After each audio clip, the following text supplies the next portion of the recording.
I always forget to do this because I don't know why. I should know. I need to be closer and have my mic here. What's up, everybody? It's Mekel Kasanova. I'm back with another stream. Day one as a full-time content creator. It is it's truly amazing opportunity to be able to do this, and I'm very, very excited. And it's a new journey. You know, the funny thing that really gets me is how so many people have been very supportive of me since I've decided to take this journey. And it's one of those things where you would expect a ton of negativity, but thankfully I'm honestly not getting any of that, so I'm very grateful. I mean, I've gotten some, but you know, not enough to deter me to the point where I'm like, oh god, what am I doing? You know what I mean? So I'm really happy to be able to do this. It's one of the most unique types of journeys, because it's like you don't really know what you're getting into, but you know you just want to pursue this. So yeah, so today what we're going to be doing is we're going to be streaming more of Astral Chain. We're going to do part 3. We're going to pick up where we left off on Monday. And also if you guys want, and I really want to emphasize this because this is something that I've really been trying to put some work into. If you want to support my channel, my work, my podcast more than anything else, I have a Patreon. So patreon.com/MekelCasanova definitely can help out the channel. You'll get early access to podcasts. You'll be able to hop on and be able to talk with some of the guests that are coming on, be featured in it. It's really something that I really want to offer to you guys. And also, if you're on YouTube, I have channel memberships if you guys would like to support the channel at different tiers. Links to all that is down in the description below. If you want to pick up Astral Chain, I have a Amazon affiliate link down in the description below that is there as well. HLO333, what's up, man? How you doing? And the other thing I want to announce is I'm going to start streaming earlier. So Monday, Wednesday, Friday, I'm going to start streaming at 11 o'clock White Standard Time. That way it's more convenient for you guys. And since I don't really, I have other things that I work on. Like I got this whole schedule lined out where I'm recording footage from 9 to 10:30. Then I'm streaming from 11 to 2. Then I'm working on other things. So I'm changing up the workflow to see what works, and hopefully something that works for all of us. So that being said, if you guys are ready, let's go ahead and hop into some Astral Chain.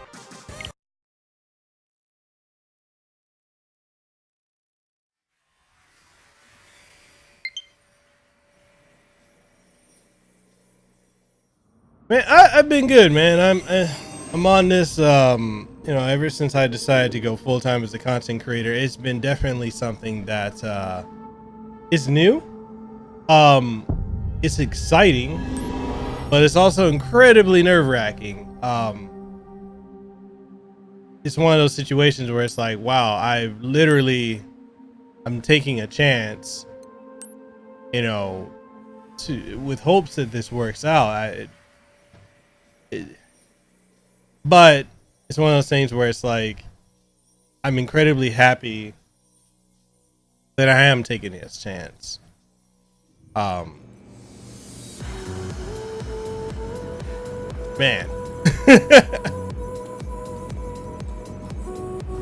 And there's like, the funny thing is there's no guide to how you should or shouldn't do this.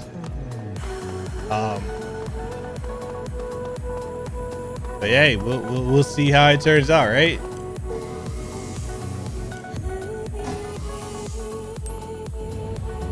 How's your day going? How's everything going with you? HLO333.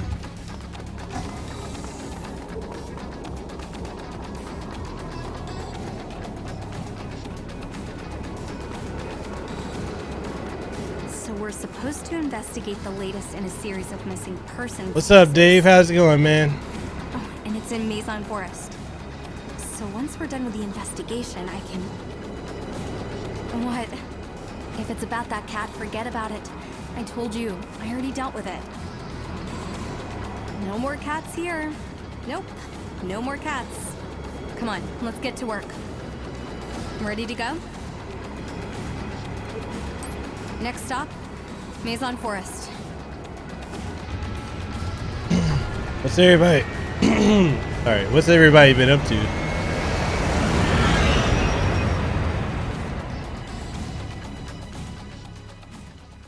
You say things have been crappy for you. What's been going on, man?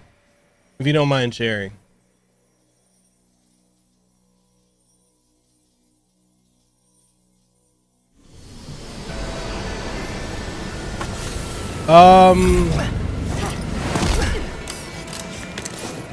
Possibly.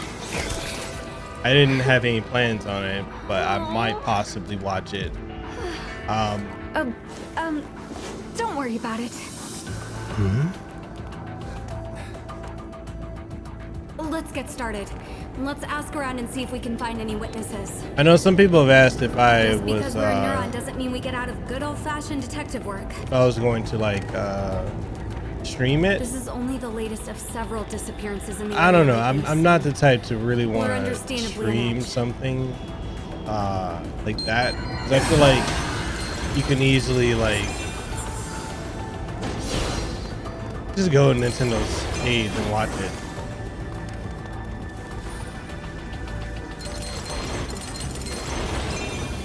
But we'll see.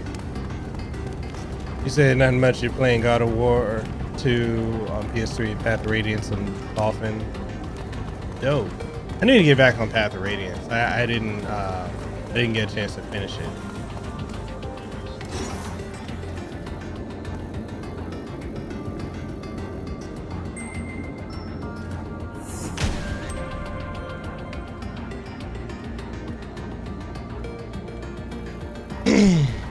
Well, HLO 333, what's been going on, man?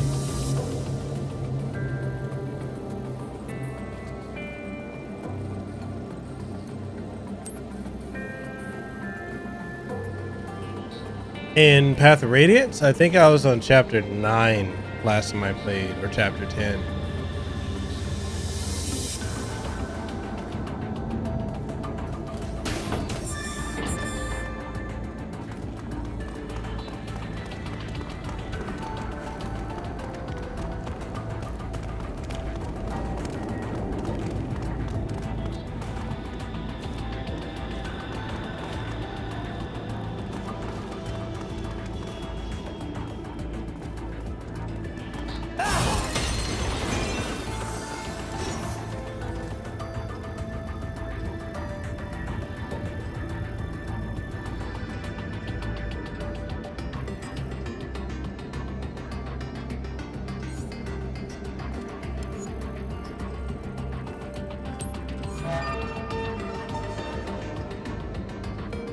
Oh man, I'm sorry to hear that.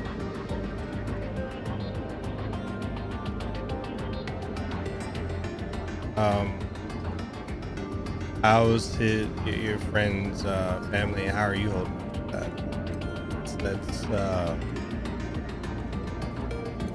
That's heavy to have to deal with.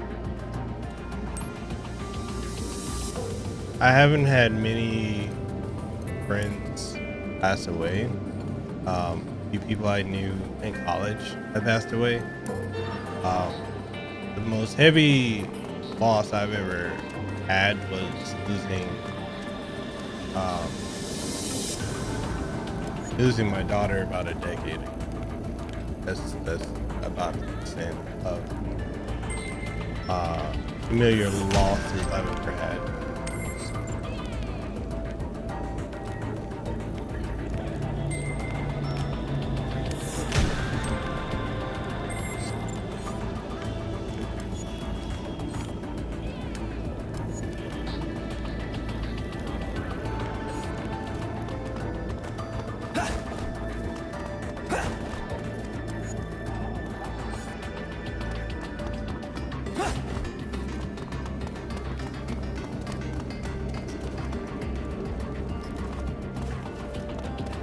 Hey man, is there anything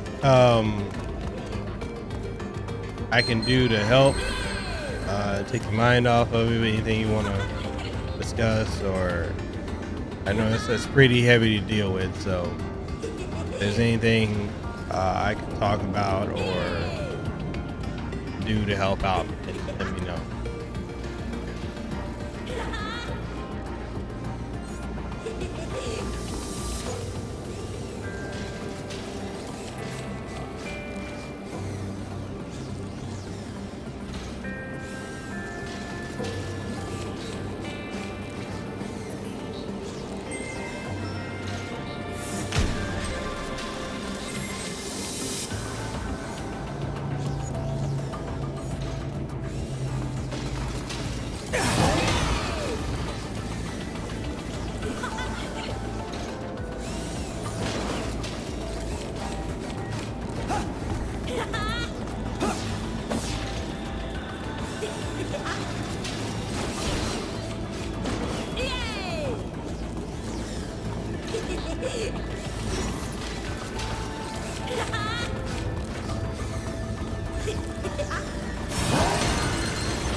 Yeah, but still, man, if there's anything I can do to help out, just let me know.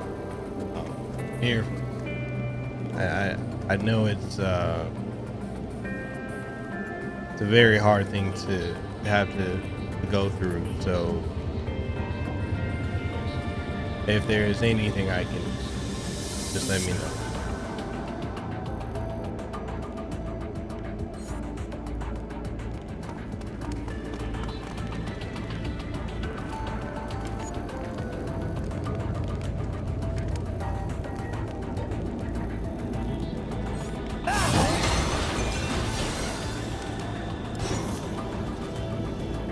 Anytime, man.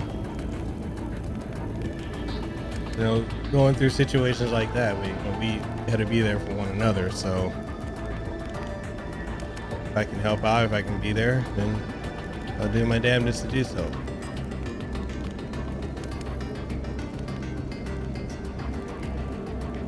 Other than that, I mean, how you been? What's been going on with you?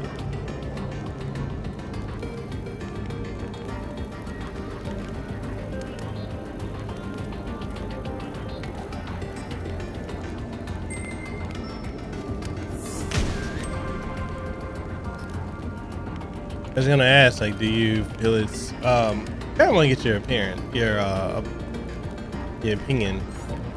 Do you prefer like my earlier streams like this or my later ones?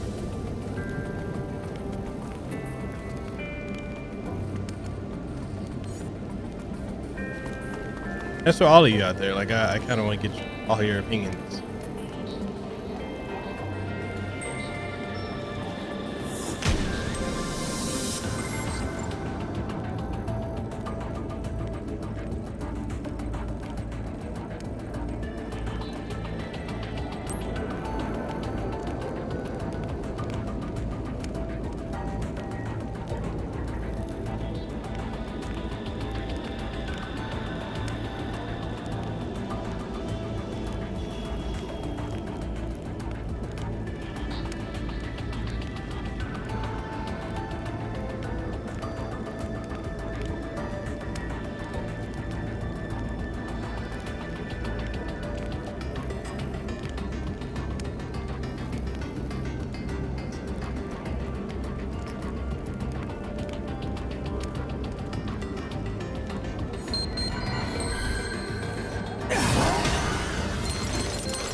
Yo, what's up, Adrian? How's it going, man?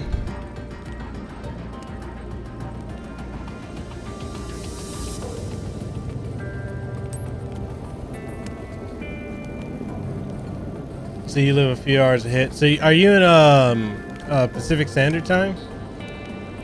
You say I live a few hours ahead of you, so I like to earlier schedule more. Yeah, I just figured it's better considering that for most of the country I'm about 6 hours behind, between like 6 and 3 to 4 hours behind. So I figured by starting at like 11 o'clock or 11 to like 2, I'd stream. I could be able to make it more convenient for a lot of you guys to come through and catch my content. Adrian, you say you just got home from work. What kind of work do you do, man?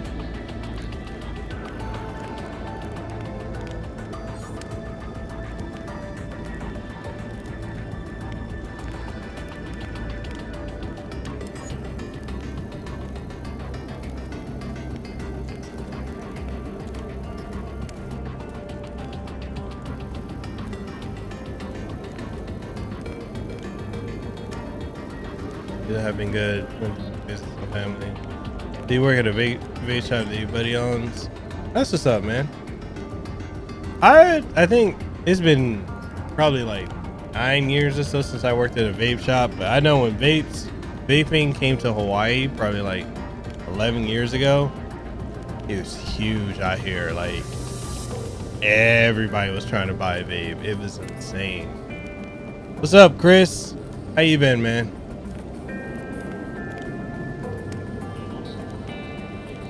I know I asked HLO333, but I want to ask Chris and Adrian as well. Do you guys like my earlier streams? Is it more convenient for you guys versus my later ones?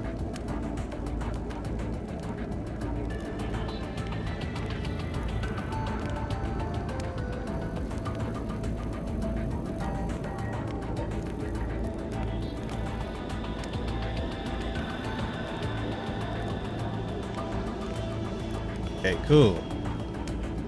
Yeah, I think this is going to be what I'm going to do going forward, is just having my streams earlier like this, 11 to 2, Monday, Wednesday, Friday. Saturday, I haven't decided on what time I want to start, but we'll see. Other thing too, I want to ask you guys, who's watching the Nintendo Direct? I'm not gonna, I'd rather stream than watch it because I can always catch it on the replay.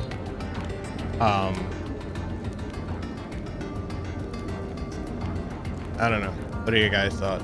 Are you guys gonna catch it? You say, yeah, I'm able to hop in when it's earlier because I'm usually asleep at night. Yo, what's up, NX? So you're watching it? Yo, NX, I gotta ask you a question too. What do you think of this new streaming time frame? Like doing it earlier like this?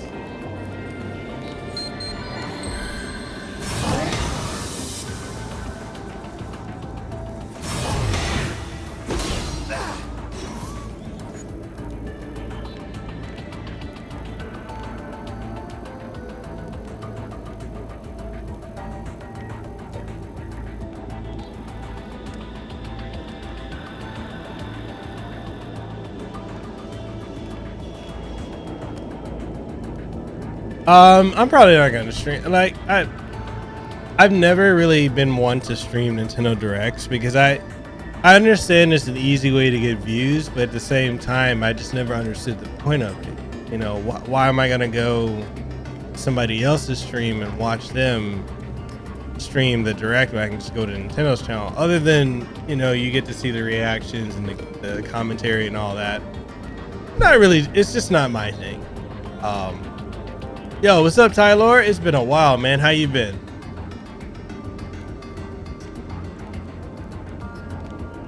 So, NX, Tyler, gotta ask you guys, what do you guys think of my streaming earlier? Do you prefer me streaming around this time frame? Is it more convenient for you guys?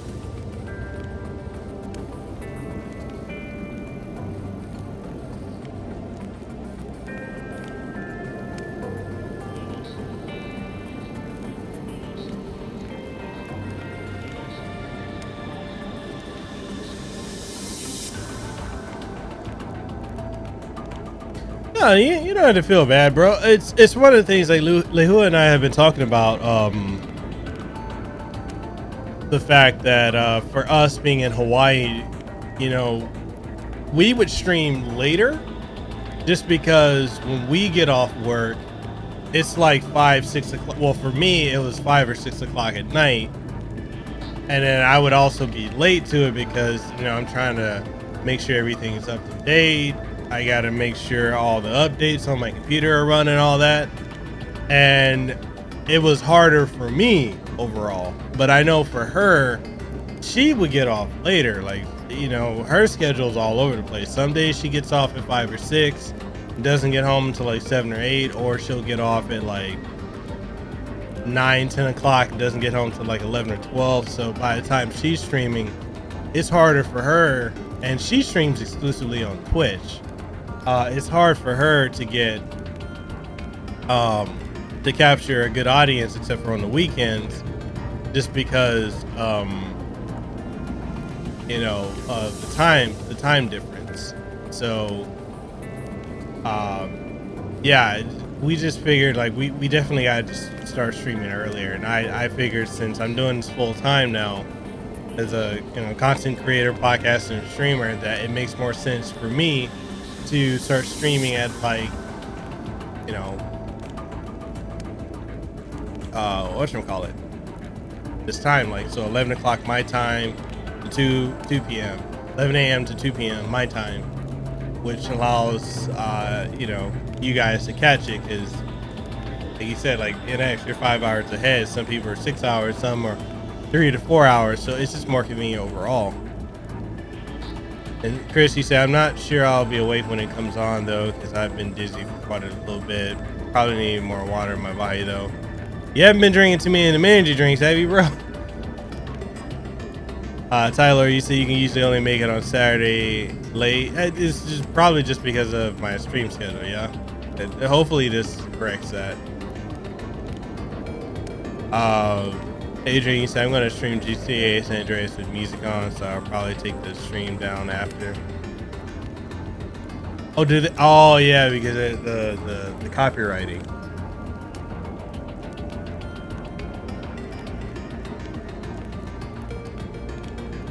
He said just regular soda night. Man, get that water in. You gotta drink that water, bro. Keep yourself hydrated. And actually, said I'm so bad at drinking enough water. I really have been trying to drink more.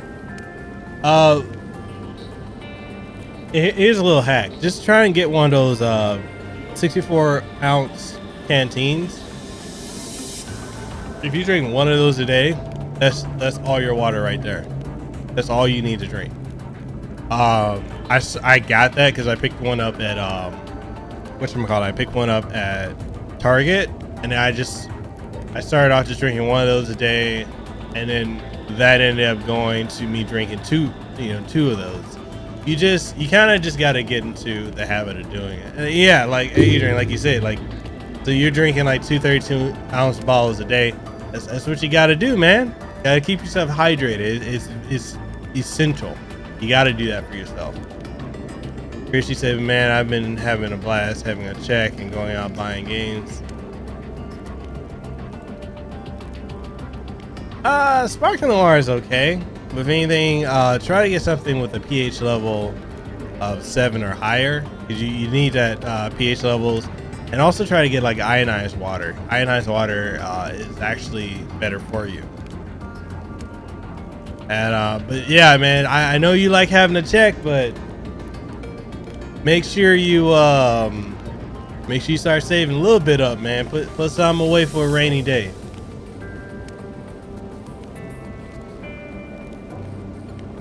But what is everybody up to? Like, how's everybody feeling today? Me right now, for me, I know I am feeling a nervous wreck. This is my first day as a full-time content creator, and I'm like, it's really insane to think that I'm doing this full-time, you know. And I haven't really made it a public announcement, well, with the exception of like Twitter.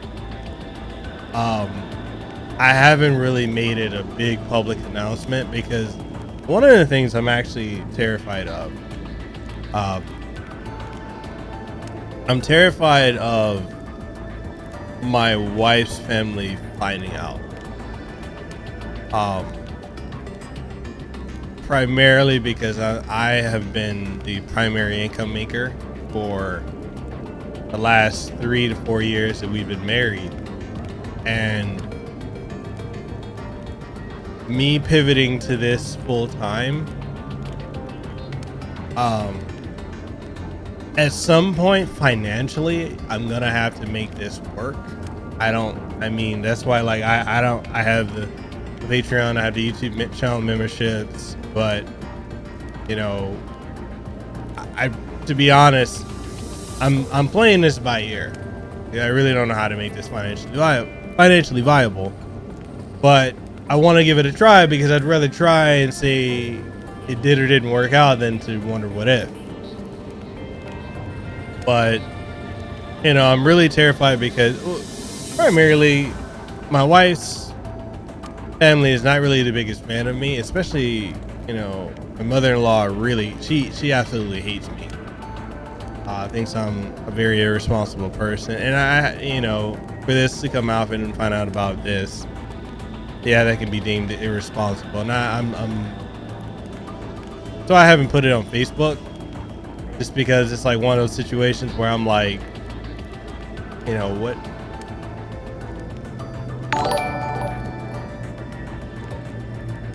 Adrian, what are you doing, my guy?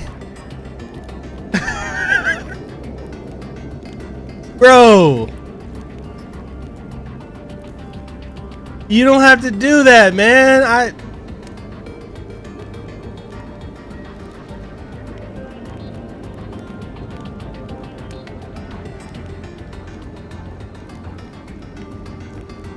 Oh my goodness. This is crazy. You guys are crazy. Bro, I appreciate it, man. Thank you for that. I really appreciate that. Like, oh my god. Man, like, okay, so it's terrifying to me because it's like I said, like, my mother-in-law, she absolutely hates me. It's so much stuff too. You know, from the fact that I've been married before, or I you know, and that didn't work out. And then one of the things she really hates me for is the fact that I have student loans. She says she'll be nicer to me once I get rid of my student loan. She finds anything to hate me, and it's just, I'm just afraid me taking this chance is I'm afraid of my wife's family getting in her head and me losing my marriage because I'm taking a chance on something I'm passionate about.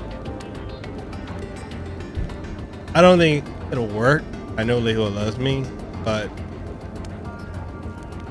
you know, I've seen before in other relationships and other people's relationships, even in my own, where people, you know, family can be the most destructive thing for a relationship. Let me catch up with the chat.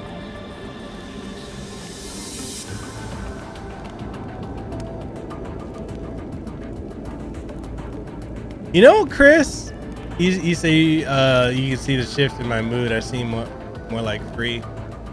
You know, a lot of people have been saying that to me, and it's like, yeah, I do. I definitely do feel a hell of a lot more free. I feel more alive than I've felt in decades.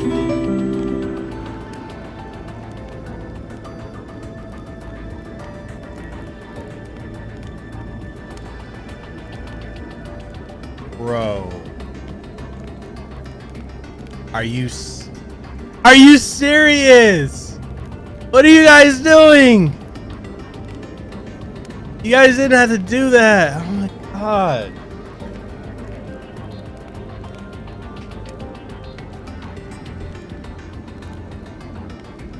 God, man, you guys didn't have to do that. Chris. Man, Chris, thank you. Adrian, thank you. You guys didn't have to. Adrian, you said, so awesome. I can't wait till I can do YouTube full time. Man, it's one of those things where, like, I don't know how you prep for it. It's just one of those things where it's like, yeah, we just get, you gotta do, you just hop in and do it. And it's scary. Because you don't know if it'll work or not, you know. And it's just one of those things where I'm like, okay, well, I'm gonna give this a chance, fingers crossed, you know. But it's, dude, you can do it. You can do it. I've got faith in you doing it. And actually say if your wife's okay with it, it doesn't really matter what they say. You guys do you. And then you gotta blow and laugh in her face. You said, what did you major in? IT something, obviously, but specific field. I actually did not major in IT. I majored in communication, marketing, and what I have been doing is, like, I've never done anything with it aside from like YouTube content creation, podcasting. That's really the only thing that I've ever used my marketing degree for. When I got out of college,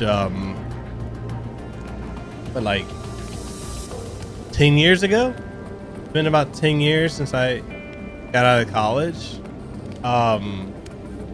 I just went into retail because I didn't know what else I could do. You know, when I got my degree, that's when social media was like just taking off like insanely. And at that point, you really didn't need to have a marketing degree because you could do all your marketing through social media. And, you know, media firms and all that were just like dying off left and right. So it's like, okay, well, what do? So then I got into retail. Then because I can sing, I used to do music. You know, I got discovered and I signed with Virgin Records like 9 years ago. Couldn't make it because I didn't have the look that they wanted. I didn't look like, you know, I didn't have that image that they wanted to sell. So, but I had the voice. And what I would do is I would actually just, they regulated me to a ghost writer and a ghost singer for a guy called Krishan the Prince. And so I did that for so many years, made shitty money, still did retail, and then transitioned over to IT, and I've been doing IT for 6 years. And I taught myself, self-taught. I didn't know anything about IT. And the thing is with IT, once you know, they don't really care about degrees. It's more about certifications and what you can do if you can perform the job. And once you get in, you're in. And it's something that it was fun at times. It was incredibly stressful. I don't miss doing IT just because it's one of the most thankless jobs I've ever worked. Nobody cares if you do a good job, but when things go to hell, everyone hates you. And I really honestly feel like the last 6 or so years that I've been doing IT, I feel like it's shaved like 2 decades off of my life. That job alone, I was dealing with that job at the same time that I had cancer. Like, I had cancer. I'm 3 years in remission, but when I was battling cancer and dealing with the stress of that job, it didn't help. You know, I started balding, got patchy facial hair, like just It's one of those things. Holy shit.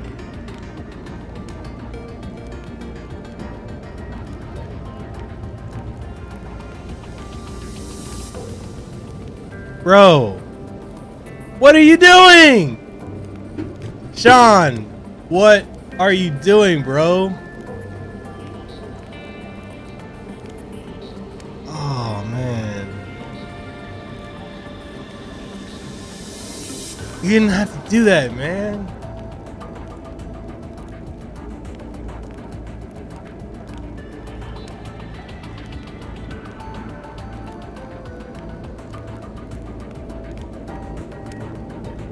Oh my god.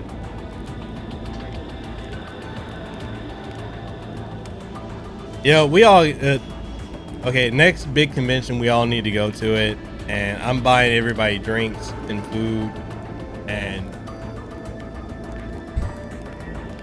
god, man, I don't even cry. You guys are about to make me cry on the stream because it's like I'm going through so much like mental back and forth battling with myself, like whether or not this is smart, if I'm crazy, and just god, you guys are fucking amazing.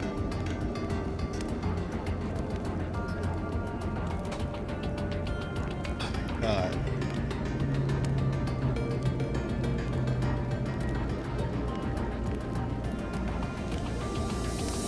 Man, thank you, Sean. Thank you, Chris. Thank you.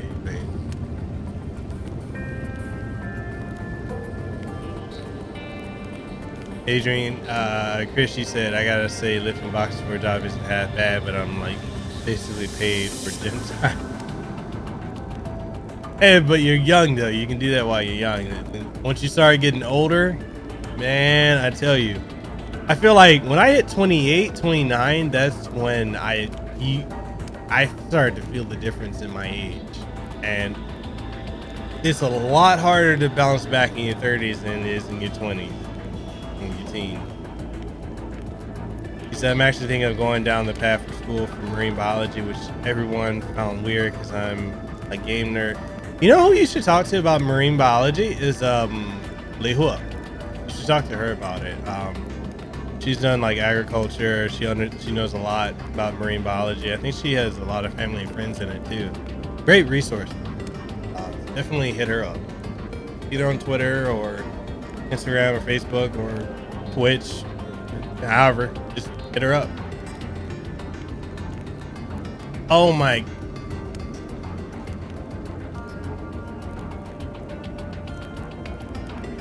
Kareem.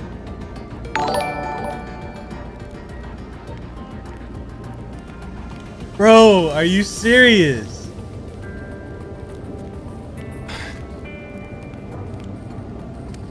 Man, give this man the mod status. You are now a moderator, my guy. Bro.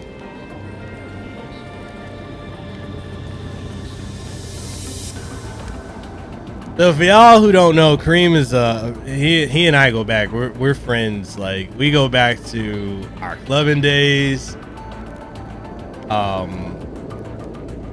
Back when he started out DJing, and I had, what was it? I forgot the name of that damn club that we were. I was trying to promote, and you were DJing at, bro. But you were killing it.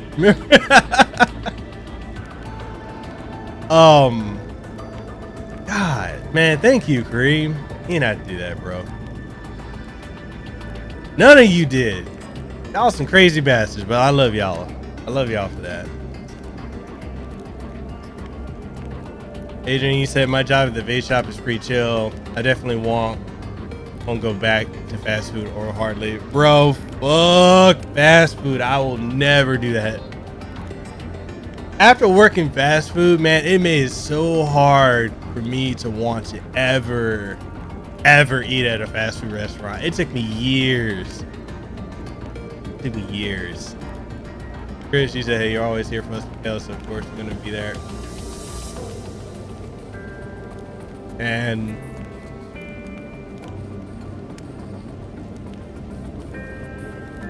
Man, y'all trying to make me one emotional motherfucker on the stream right now. God damn it.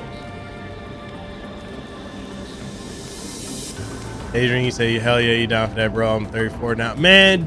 But tell me, those of y'all, or those of us that are like in our 30s now, do you not feel a major difference physically in your 30s compared to when you were in your 20s?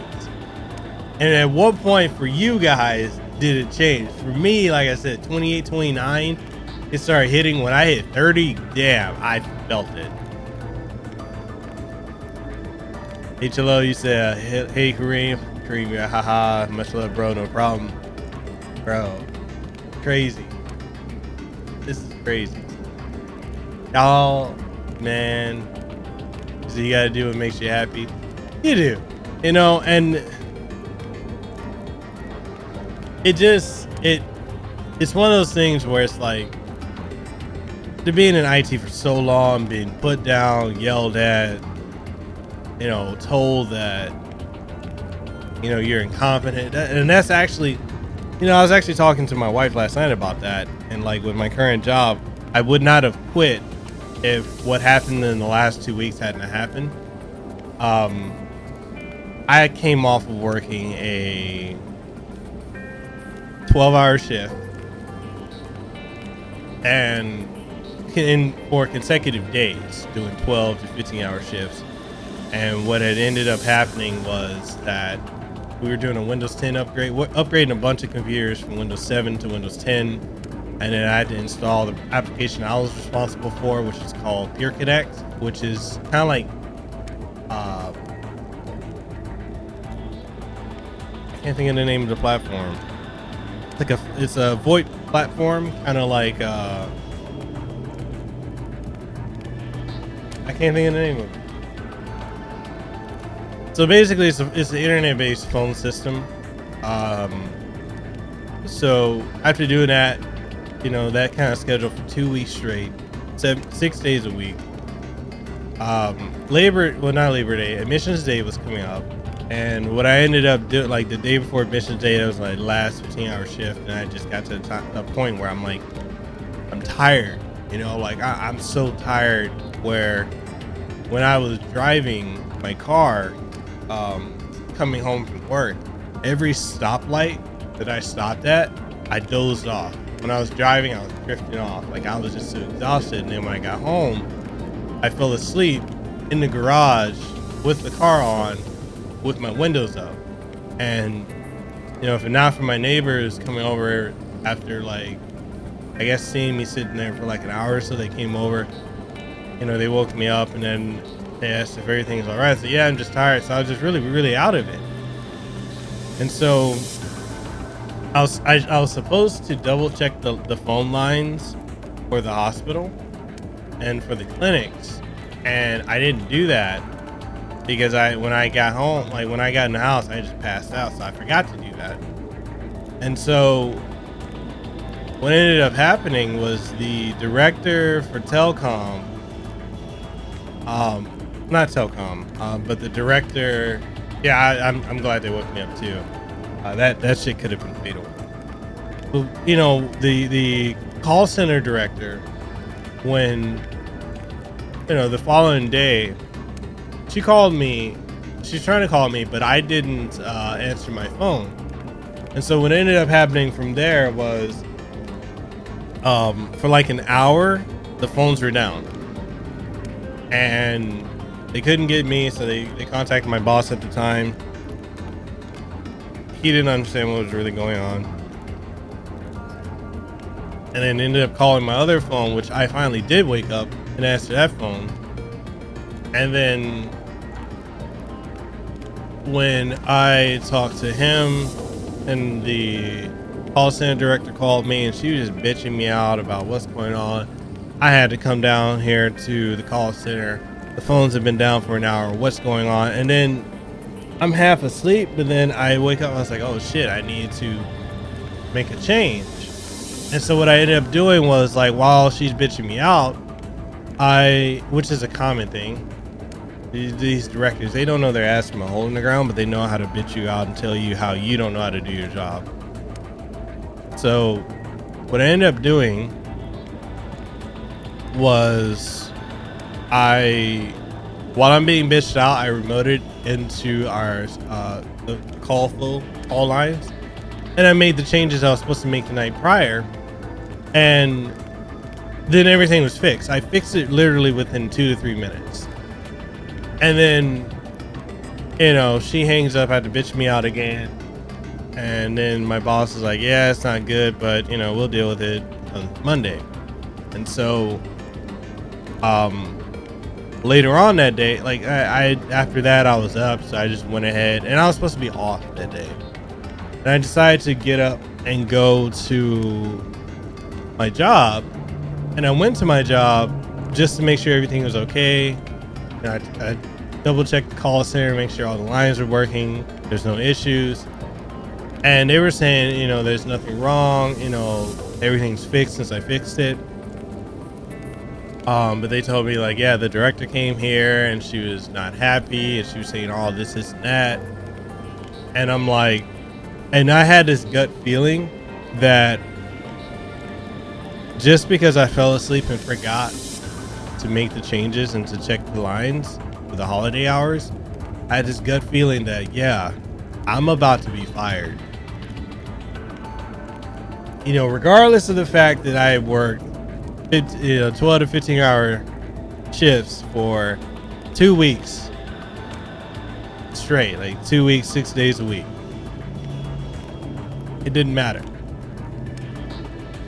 That an hour of downtime was enough for them, and I knew it. I had a gut feeling that I was gonna get fired. And I even said that to the people that are there. I said, this is probably enough for me to be gone. And yeah, they really don't give a damn. They don't care at all. And while I'm there, everything seems to be fine, and Lehua picks me up. We go out to lunch, and I get a call from the director, and she's bitching me out again, saying this line isn't working, this isn't working, this isn't working. I call back the call center, and the same lines that she said weren't working. There's no issues. So I didn't know what she's talking about. Then she tells me that this clinic on the other side of the island, she says that that's not working. Their phones are down. They can't answer. So I call them, they pick up, and it turns out the issue is, like, with this phone system, Pure Connect, if you get to set your status of either you're available or you're doing something else. If you're available, calls will route to you. And so for whatever reason, and this is kind of a company-wide issue with people that are on this platform, when they are using it, and it's a train issue too, they would log off the computer but leave themselves as available, so calls would still flow in. So I had to go to the other side of the island, which is like an hour to 2 hour drive, and I get there and I fixed the issue within 2 minutes because I realized what it is. And then I follow up with the director. I tell her, I say, this is what's going on, this isn't really an issue, this is more of a user error, this is something that needs to be corrected when it comes to training. So she bitches me out, calls me, I'm incompetent, I'm stupid, I don't know how to do my fucking job. And not only does she tell me that on the phone, but she texts me all the shit too. And at that point, I had a realization. I'm like, okay, I'm really probably gonna get fired because of this.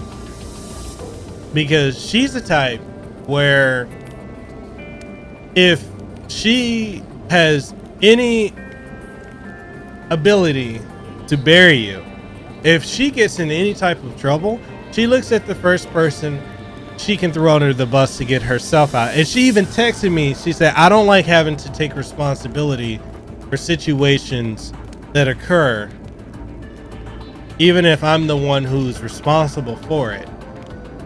I'd rather somebody else be responsible because I don't want to have to deal with it. This is what she texted me. And like the poor training for all these clinics and hospitals, that's on her.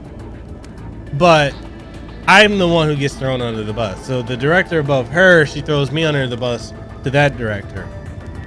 And then I'm just like, I'm kind of just at a point where I'm like, I don't know if I can deal with this anymore. No, dude, she doesn't. She didn't want to take responsibility, period. She didn't want to take responsibility for anything.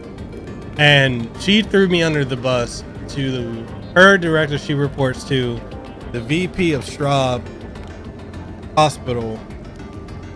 And I didn't hear anything for the rest of that weekend.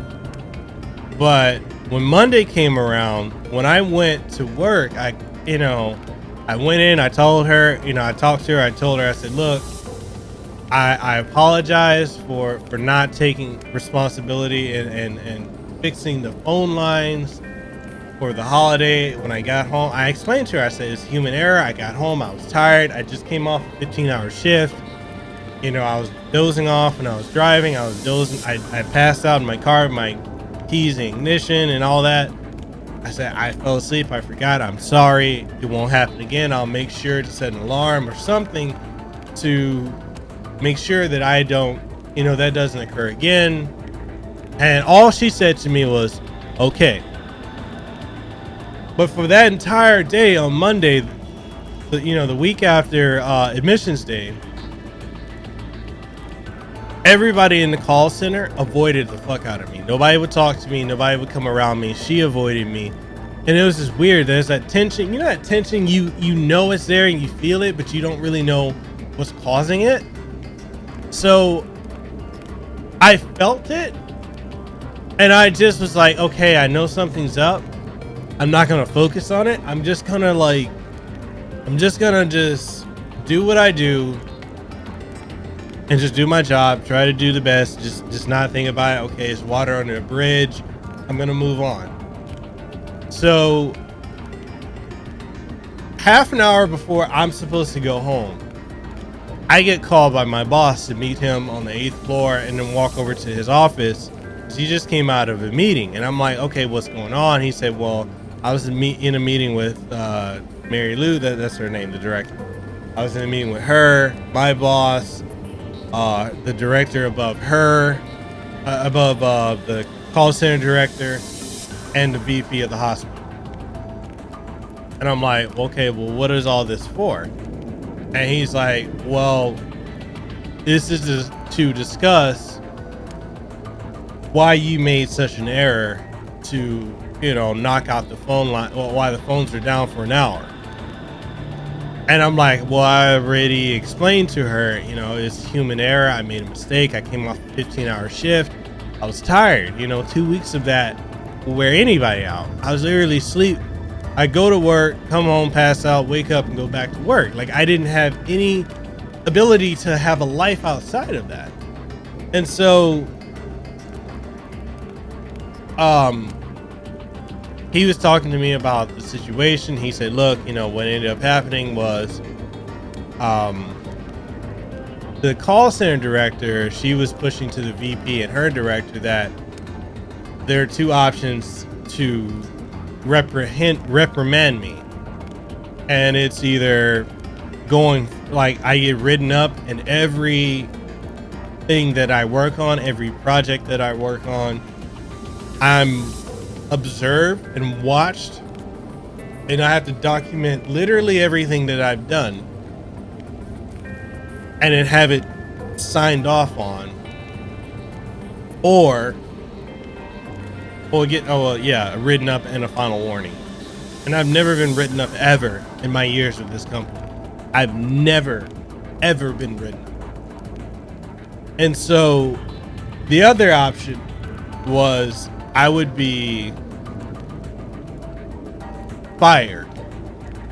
But what they would do is they would have someone to take my place, have me train them, and once that person becomes competent enough, then they take over from me and then I'm let go.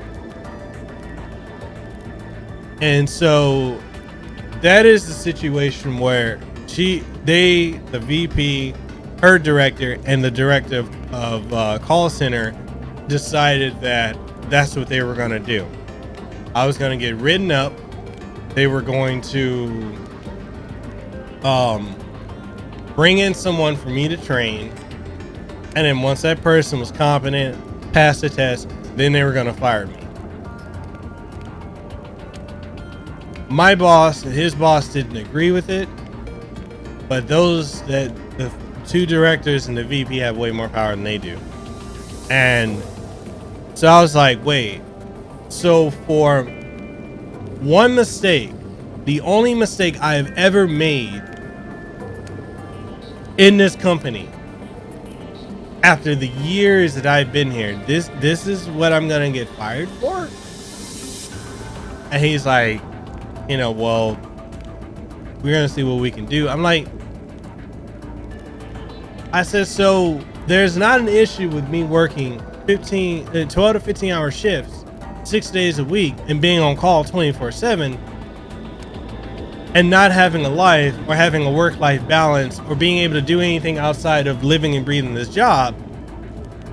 But I make a mistake due to human error and being tired, and for 1 hour on a day that's not busy, the phones are down, and that's enough for me to get fired?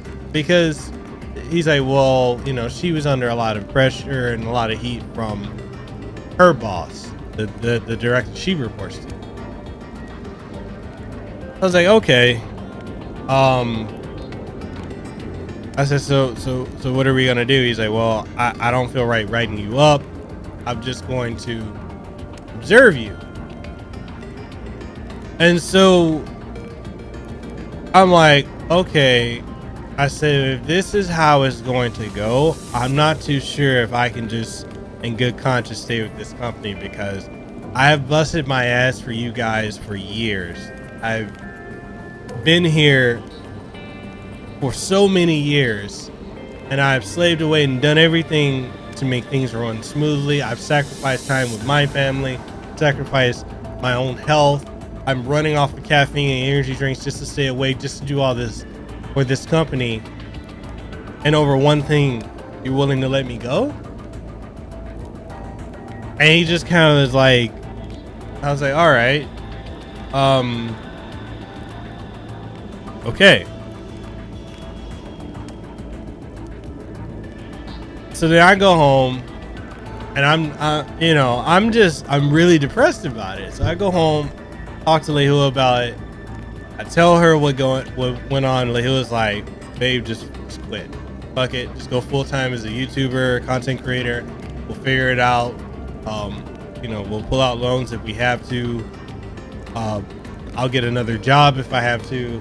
I don't want you to keep putting up with this job. This job has been draining the life out. This job, literally killing you the last couple of years. And they're so ungrateful for anything that you do, any sacrifices that you make. And so I was like, yeah, I know, but I'm the primary income maker. I gotta stay because we gotta, keep paying on the house. Gotta make sure the bills are paid. And, I don't know what we're gonna do if I quit. So then I go into work, and I'm sorry, guys, if this is too long and drawn out, if this is boring you guys, just let me know. I just feel like I need to get it out because I've kept quiet about it for like the last 2.5 weeks. It's really been bothering me. So like I go into work the next day, and as soon as I come in, I'm told, my boss is like, oh, well, Mary Lou called. She called my boss, and she told my boss that you had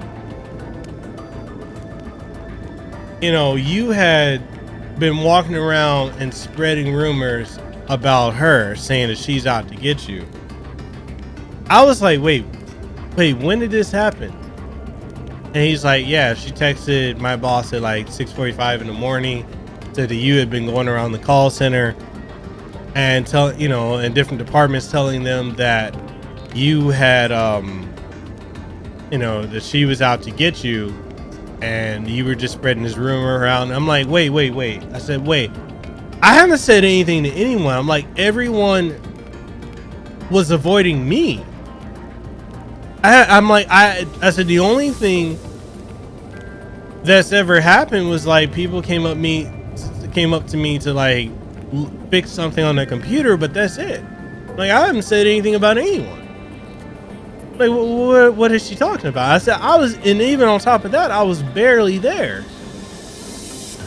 But Kareem says, amazing woman, she has your back. Yeah, dude, I'm so blessed with my wife. It is ridiculous. Like, I truly don't deserve such a good woman. Like, compared to every woman I've been with, man, she has my back 110%. And I love that woman.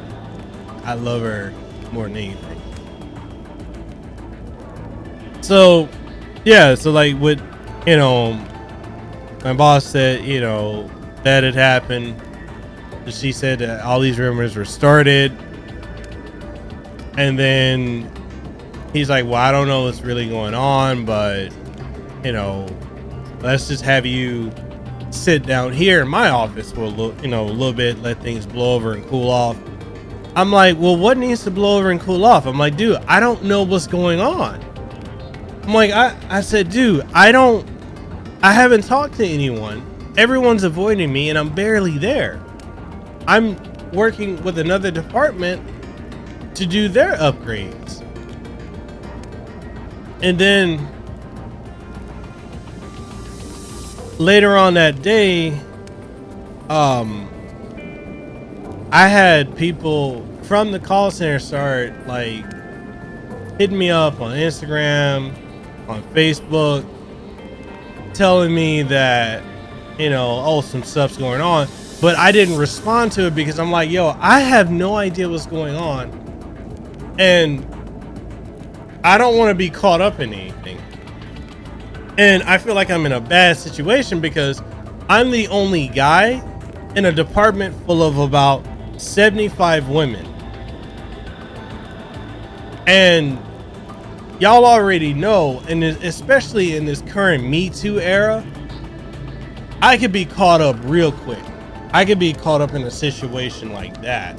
And I'm like, I'm not trying to, I know some of the chicks are trying to holler at me. And I'm like, just not trying to deal with none of it because I think it's a bad situation. So I just stick with my boss. We do our thing. And then the next day I come in, which is Wednesday, as soon as I go to get my my stuff, like I need to go get like a flash drive with my installations at my desk in the call center. When I go up there, my whole desk had been cleared out by the call center director. And she had called security and had me escorted out of the call center. My badge, my access, my key, all revoked. And I'm like wondering, what the fuck is going on?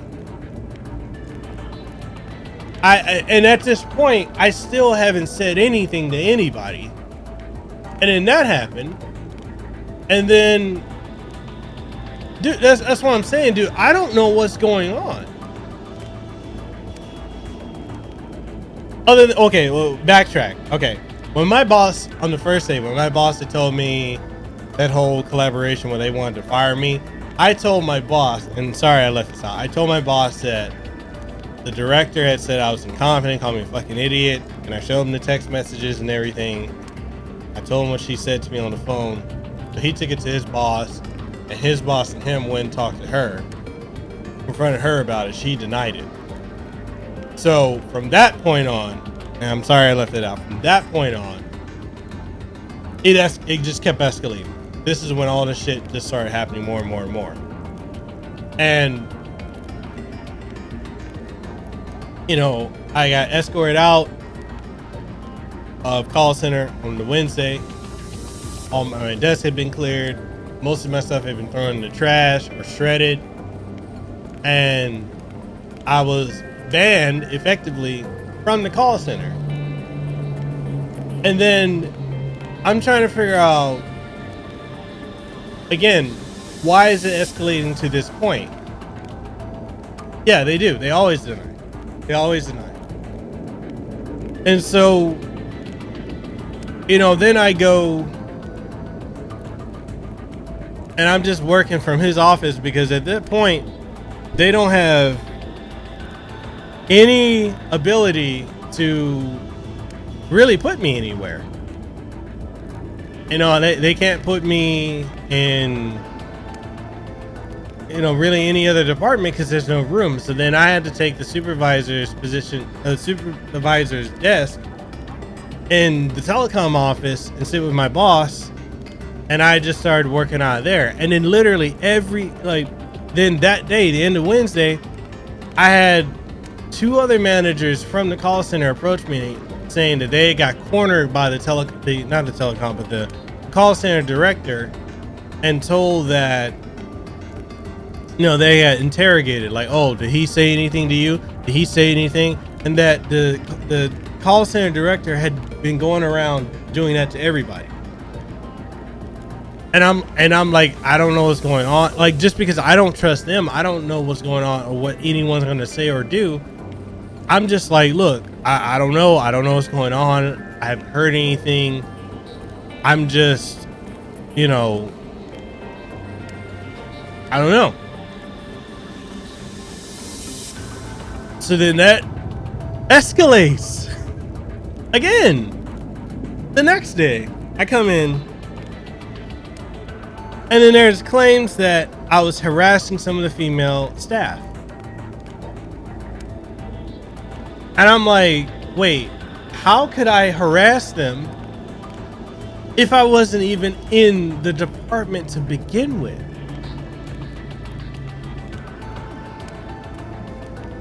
And so it just got to that point. I just sat and I wrote my resignation letter. I gave it to my boss.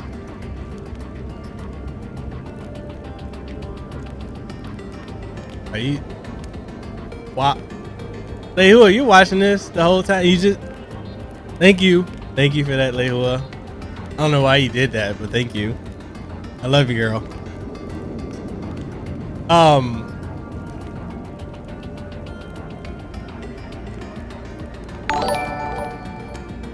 Then it got to a point where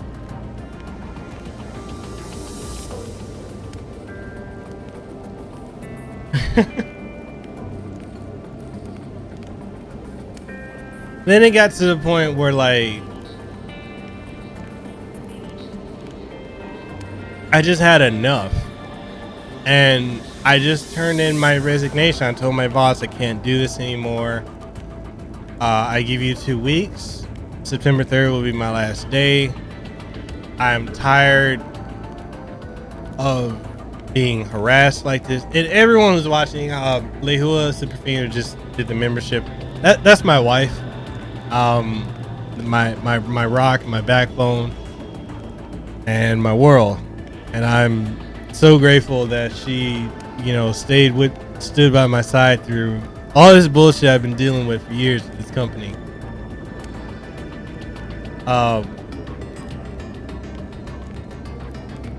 Yeah, so like I turned in my resignation, and that seemed to piss off the call center director, because now all her projects are in limbo that I was working on. And I just got, you know, I was just done. I'm like, you know, I'm done. I don't want to do this anymore. I've been treated like shit. I've been lied. I've been slandered. I got different departments coming up to me saying that I'm doing, you know, they heard this and that, and I haven't said anything to anyone. And I told them I just can't do it anymore. I'm over it. And then I, you know, shit just keeps escalating over and over and over and over and over and over. And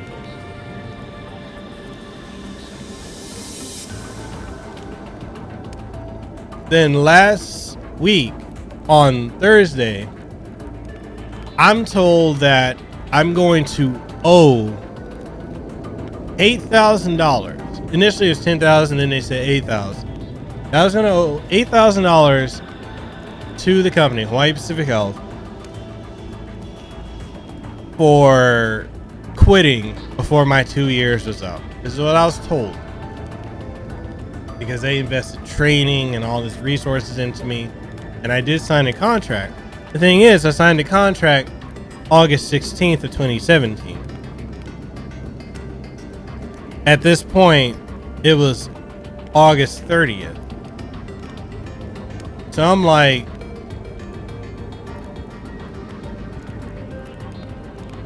you know, what are you talking about? So then I was given the ultimatum: either I can stay and fulfill the terms of the contract and not pay that, or if I quit, then they're gonna try and go after me for $8,000. So then I was asking from last week Thursday up until yesterday. I'm like, look, when is this up? When is because I've been in this position for over 2 years. I've done the training. Like, what are we going off of? I talked to HR. HR didn't give me an answer. I talked to my boss. He didn't have an answer.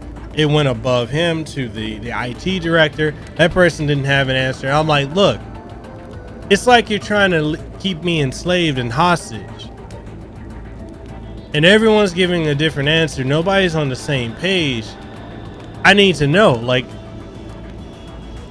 how are you going to come after me for money when I've fulfilled the obligation? Then they pull up the contract I signed, which is saying after I complete the training. So I'm like, wait, but what training are we talking about? Are we talking about the training when I first started the job and in the first week I got trained by my boss? Are we talking about the training when I got flown out to Indianapolis for training? Or are we talking about when I completed and got my certification? Like, what are we talking about? Nobody had an answer. Nobody at all had an answer. So I'm like, if we're going off of the training I got when I started the position, then I'm done. If we're talking about when I went off for training, then I got another 2 weeks. If we're talking about when I got certified, then I've got another 8 months to go. Nobody had an answer. And I told him, I said, I can't do this. Like, and I was talking to Lehua back and forth, and I'm like, I mean, it was mentally destroying me. Mentally, emotionally. You know, and I called HR, I told HR, I said, look, I've been harassed. I've been defamed. I've had seditious libel printed about me. I have been under severe mental duress. This is affecting my health in a sense that I don't sleep. I barely get sleep. I'm on call 24/7. I'm constantly berated and put down. I'm told I'm an incompetent idiot and I don't know how to do my fucking job. I said, I can't deal with this anymore. I said, I love my job. I love what I do, but I cannot deal with the people that I work with. And I said, I'm leaving. I'm done. And, you know, here we are today. I'm sorry if that was long-winded, guys. I do apologize. I just really felt like I need to get that out. That's what's been going on with me. If I've seemed like really on the edge the last couple weeks, if I seemed really angry or more depressed or more volatile to do my rants, it's because I've been dealing with this kind of shit. And I've been dealing with it for so many years, and it's just gotten worse and worse and worse. And it's just, I had to quit for my own sanity, for my own health, my own well-being. And maybe it's a bitch move for me to quit like that. Maybe I should have stayed. I've had some people call me stupid for leaving. I should have just stayed and put up with it. I just couldn't do it anymore. And that makes me a pussy for quitting. It is what it is. Mr. Kima, you say get a good lawyer and file a defamation of character lawsuit. Can I really do that? That's another thing too. Like, I don't even know if I can collect unemployment for it. He said, no, if you're not happy, don't stay. I didn't. It's just when I think about it, like, am I able to make 'Cause I was making really good money, enough to help sustain our living, but like no amount of money I feel is worth your mental stability, your well-being. And I just, that job, like I honestly feel like that job broke me. What's up, Mr. Kima? How's it going? Kareem, you say I've never been a kiss ass in any job I've done. If a person hasn't done anything, I stick up for them. Zero, you said you should not have put up with that type of stuff when working. Years, bro. I put up with that for years. And I just feel like it broke me.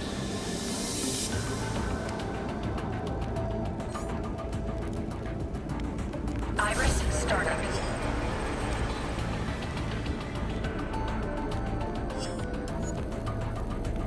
HLO 333 said they fucked you over. Don't stay with them and make them money.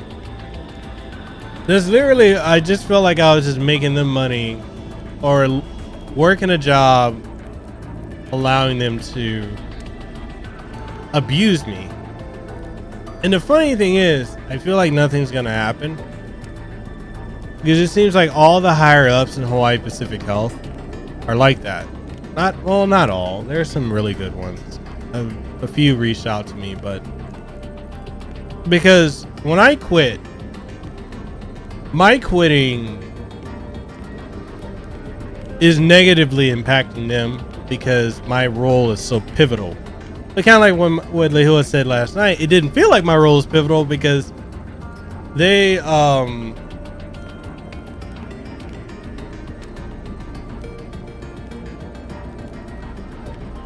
you know, because they've treated me so poorly. And it's like I felt like when I was trying to leave, and when I put in my resignation, it felt like they were trying to call my bluff. And it's almost like they wanted to punish me for wanting to leave. You know?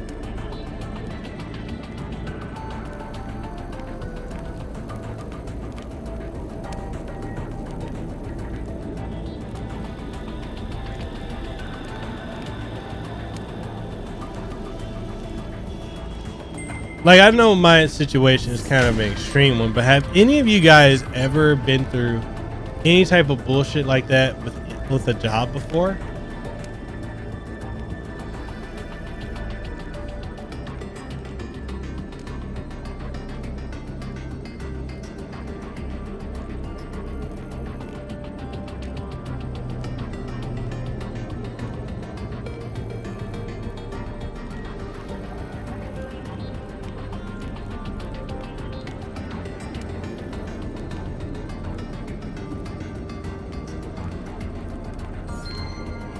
Information display.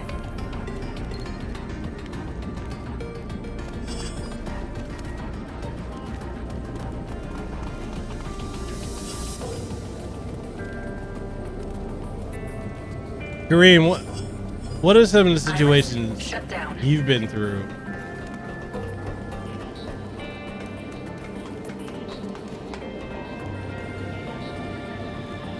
Oh yeah, the Nintendo Direct is going on. I heard they just announced Terry Bogard for Smash Bros.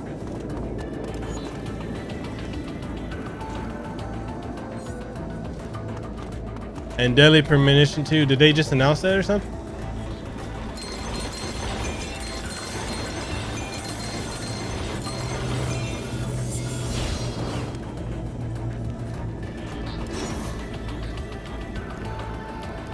And I do apologize to any of you guys that stayed to listen to me talk about what I've been through. When you could have been watching like the Nintendo Direct. I do apologize.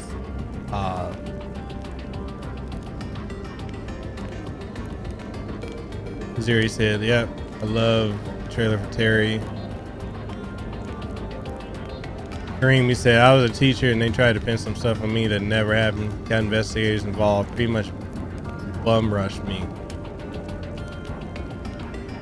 Ishalo, you said, hold on. Deadly Permission's getting the sequel. Yes. Zero, you say yes. And Deadly Permission 1 drops today for sure. What?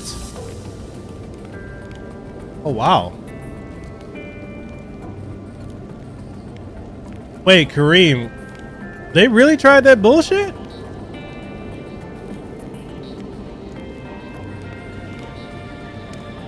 So the principal and assistant principal were both racist. After they got moved from our school, they tried to give me the job back and I told them hell no.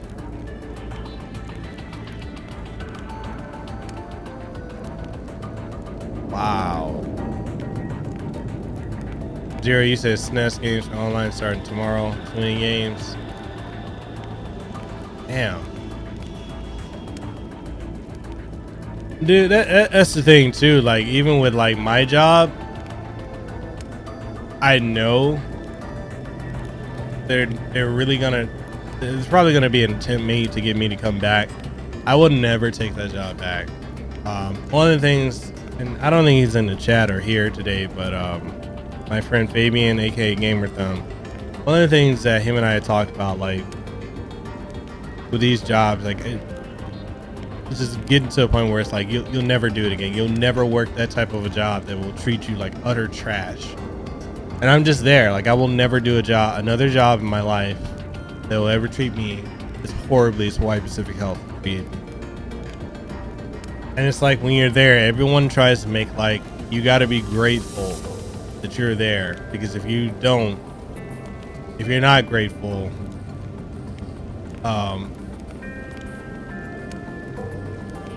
you know, this is the best you can ever do in Hawaii. And it's not the best. Cream, you said, ended up having to go in front of the school board committee and they were the ones who tried to give me the job.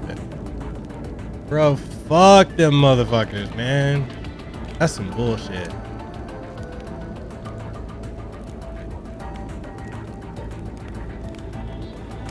I don't understand how people feel like they can pull that kind of bullshit. It's like these jobs have this mentality where they think that they can do absolutely anything to you, and you're just gonna put up with it because it's a job. And that's why I've like this mentality now, like with all the people I've interviewed on, you know, my podcast, and you know, seeing people that gave these jobs the finger and just decided to go and do their own thing and seeing them take off. It's like, I feel like before people used to do that. People used to take chances where they would try to start their own business or go into business for themselves and grow themselves. But it's like society as a whole now just, you know, it's all about getting an education to get a job, get a education to go into debt, to get a job, to be enslaved to that job so you can pay off the debt that you owe, and you never really try and go and be more. That's why, like, the few people, especially in Hawaii, the few people in Hawaii that know that I have gone full-time as a content creator have told me that I'm absolutely fucking crazy. That this is crazy. It'll never work. Doing YouTube, you can't grow. Doing podcasting, it will never go anywhere. Being a content creator, you're stupid. And I don't know if I'm gonna succeed or not, but god damn it, I'm gonna put everything in and swing for the fences. I hope I can make it. Zero, you said Jad Knight 2. Wait, is this out now?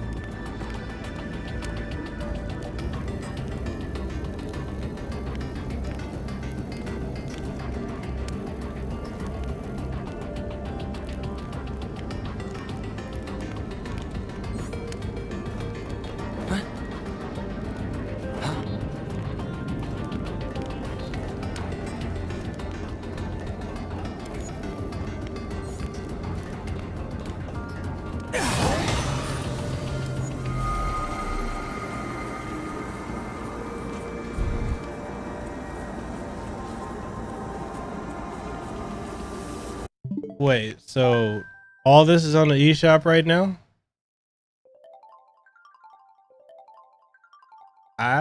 Hold up. Oh, it's coming out, or is it coming out soon?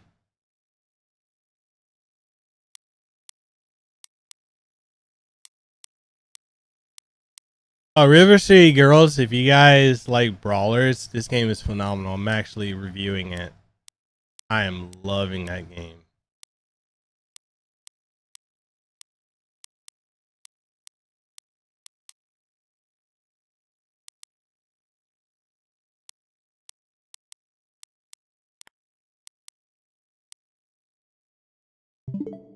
Wait, so is Terry Bogard available now in Smash?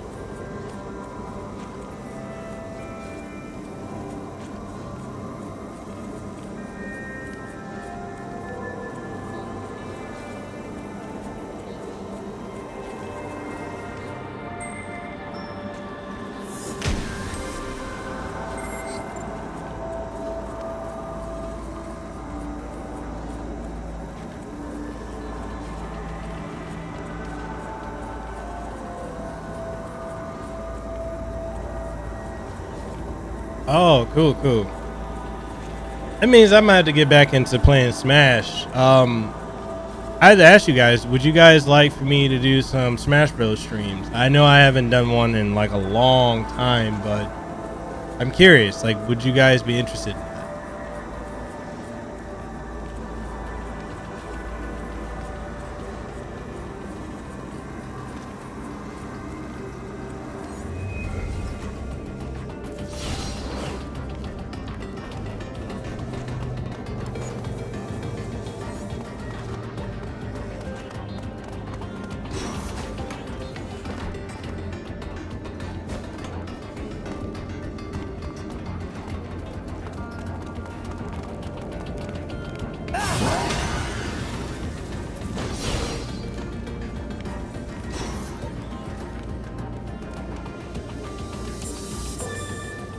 So you'd watch. I mean, well, also, would you guys be interested in playing it with me, though?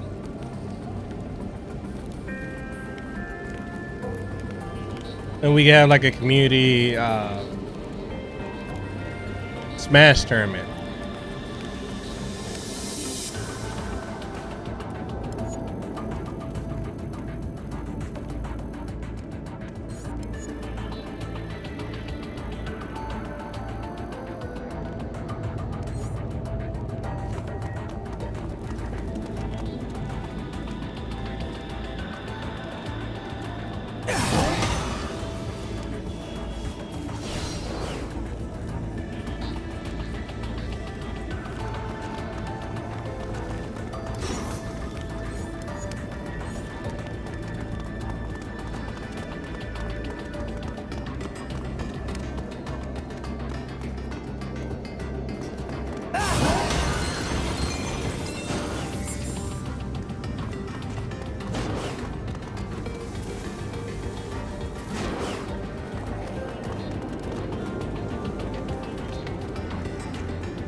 I do have to ask you guys, you guys think I'm crazy for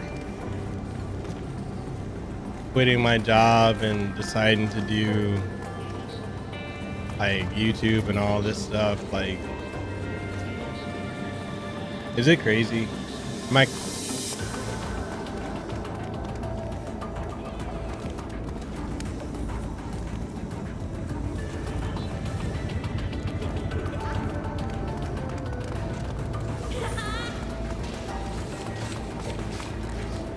Yo, Fabian, what's up, man?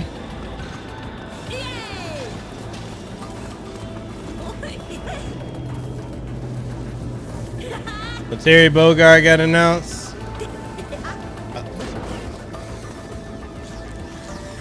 I saw your message to me. I didn't actually. I haven't watched the trailer. I've been just streaming for the last hour and a half.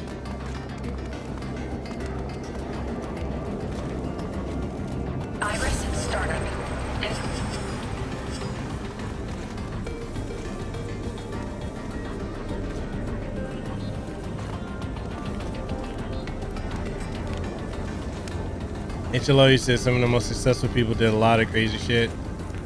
And you can curse. You don't have to censor yourself on here.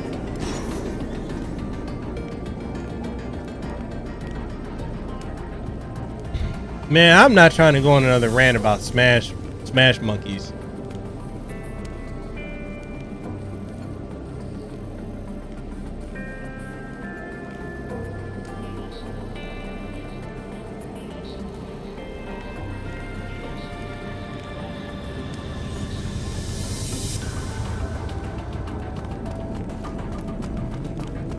Information display.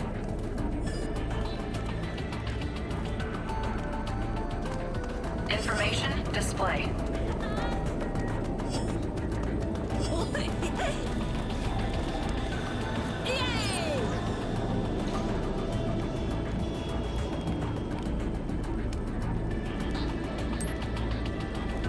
Information display.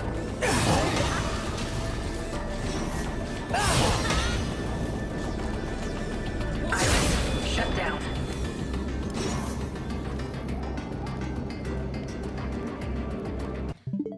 Hold up. Xenoblade Chronicles Definitive Edition? Like the first Xenoblade? Bruh, are you serious right now? The first one?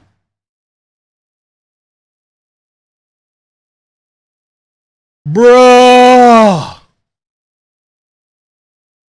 Nintendo needs to hurry up and fucking work with Fabian and I so we can get this shit. Holy.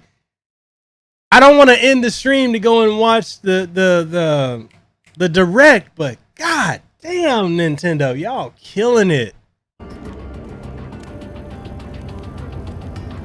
I love the first Xenoblade way more than I love the second one. Man.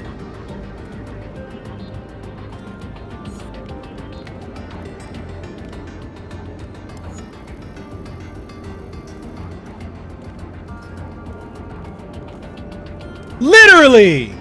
Holy bro.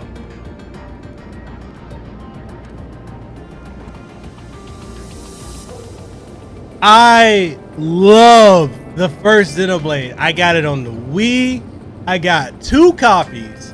I got it on the 3DS. I just didn't love 2 as much as the first. But man, oh my god. I'm really feeling it right now.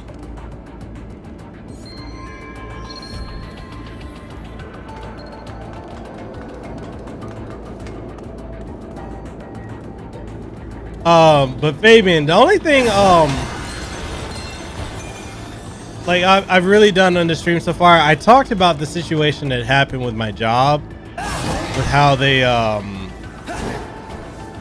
know, the things that happened, how I was treated, the bullshit, a lot of the shit that I was telling you that was going on. I finally opened up about it because it's been getting to me. No.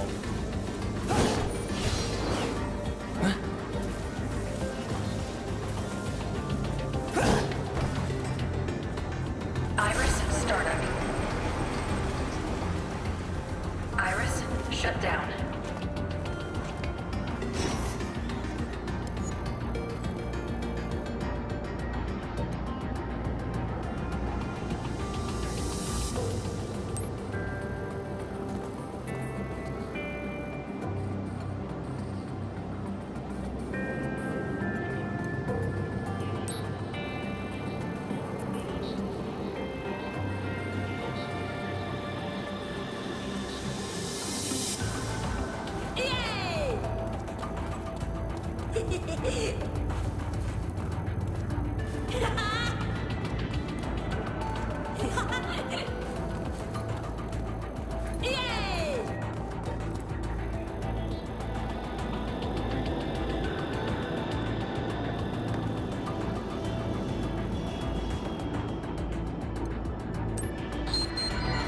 I'm not really good at tests either, but okay.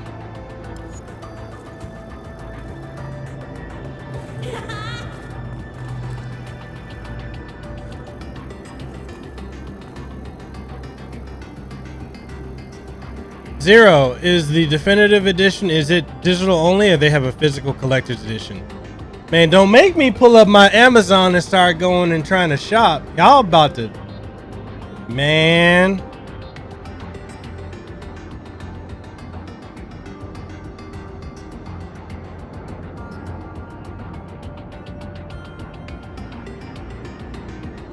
Y'all need to stop. I'm on a startup budget. I ain't trying to spend money. Well, yeah, I am. I need to have Nintendo send me some stuff. Yo, Hang in Arizona, how's it going, man? It's been a long time since I've seen you on the stream. How's it going, man?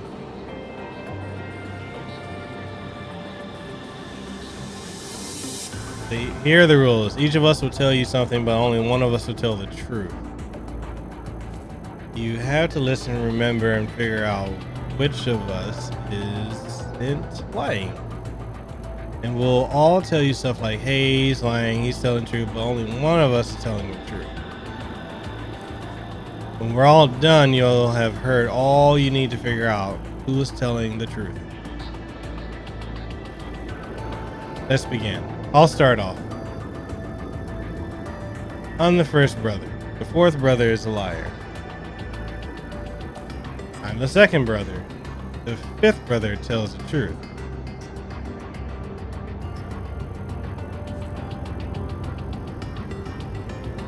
I'm brother number 3, and we lied before. Both the first and second brother tell the truth. I'm the fabulous fourth brother. The third brother is absolutely lying to you.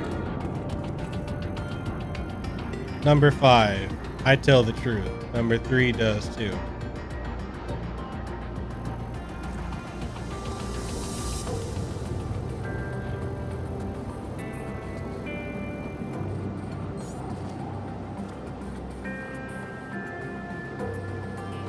Wait.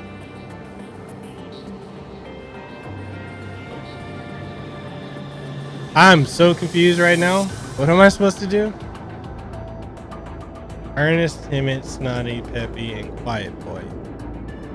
And you said, good man, just saw you on, had to see what you were playing. They did the same gag in Borderlands.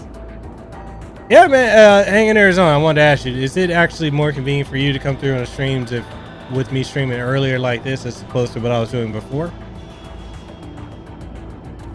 So he says he's the oldest, the fourth brother is lying.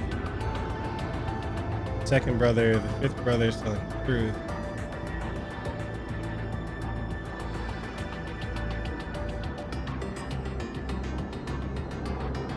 Find out which is telling. So, first one says the fourth is lying.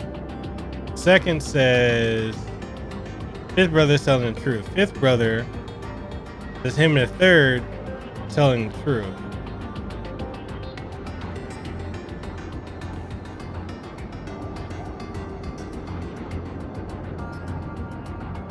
Third brother says the oldest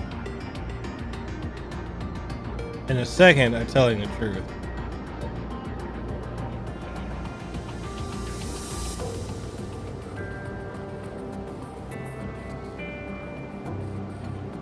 Yeah, so I hang in Arizona. I was actually what I'm doing now is I'm deciding to start streaming a lot earlier. So Monday, Wednesday, Fridays, I'm gonna start at like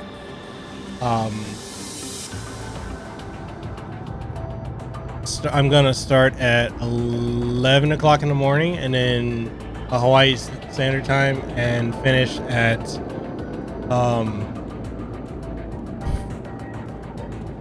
2 p.m. Hawaii Standard Time. As of yesterday, I quit my job, a full-time day job. I talked about it earlier in the stream, but I was just treated like absolute trash at that job, and I have decided to do content creation full-time. So podcasting, streaming, video reviews, game reviews. Yep, that's what I'm working on.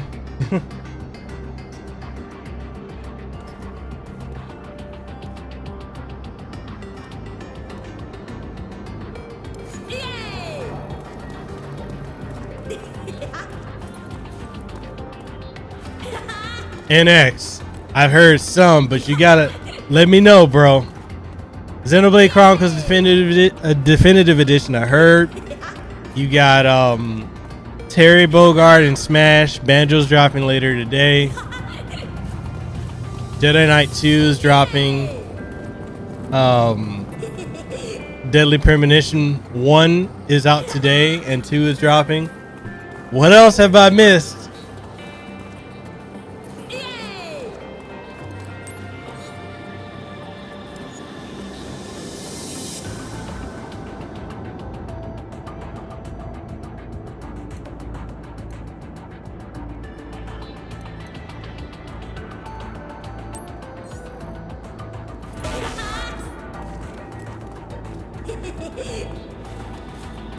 You say you gotta die. This is insane, bro. This is too much coming out.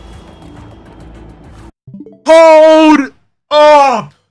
What? Tokyo Mirage Sessions? Bruh! Are they bringing Xenoblade Chronicles X as well? Tell me I'm getting the last story. And tell me... Oh my god, right now. I need to go back. I'm gonna watch this direct right after this stream. He said, I'm so hyped right now. There's so much. I can't even think about others because of Xenoblade. And yeah, they got to bring X. They've got to bring X at some point. I think what they're trying to do, I think they had to re-release Chronicles 1. I don't know what all is in the definitive edition unless they're adding in the secret file, which a lot of us in the West, we never learned about until after the game. And it explains what happened to Fiora, how she got her, how the ending occurred and all that.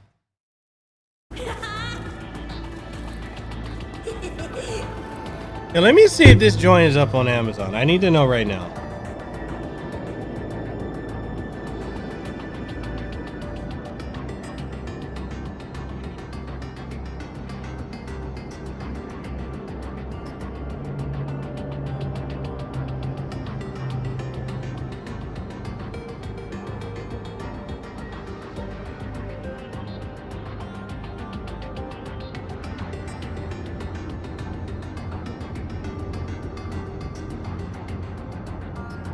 Nope, it's not.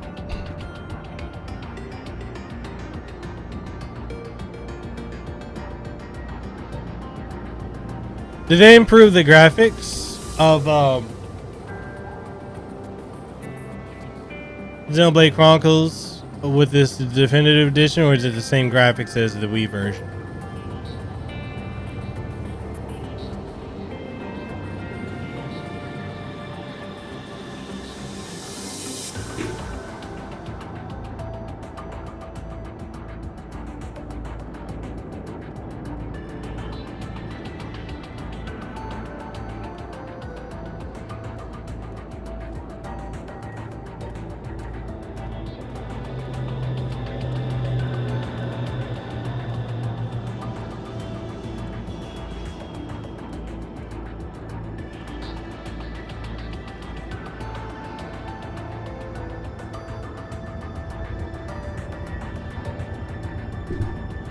Okay, let me see how I can add this into the stream.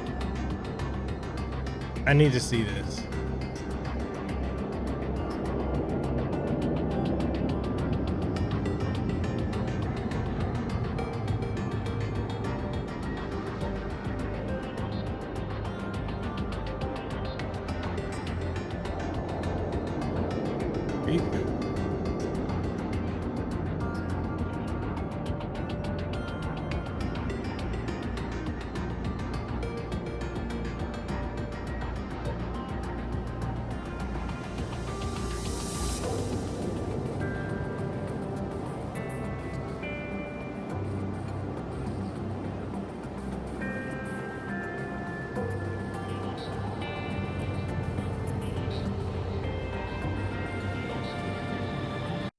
All right, guys, I'm gonna try and add this into the stream. All right,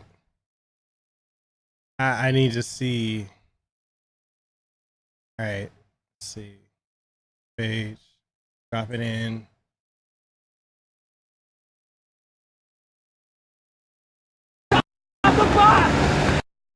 So tired.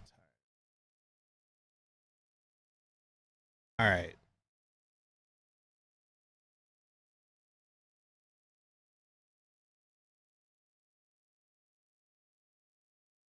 Get this junk out though. Get this out of here. I ain't trying to see all this.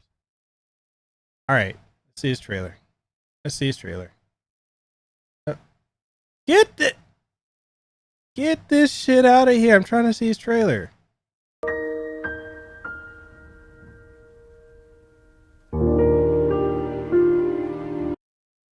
Take it up to 1080.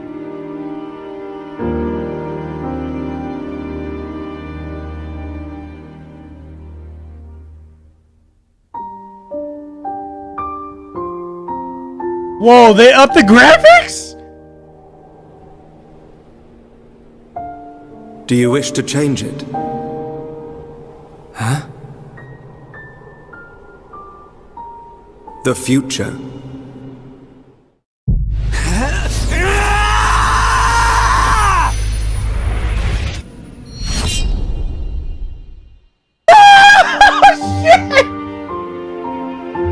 Are you kidding me?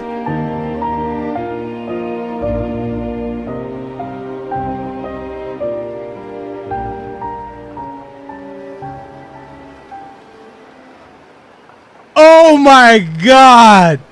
Next year? Oh.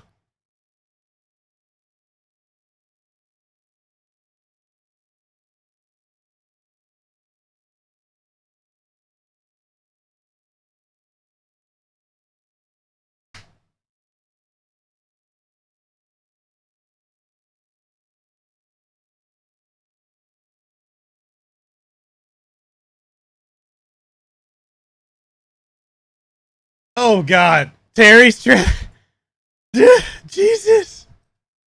Okay. Okay.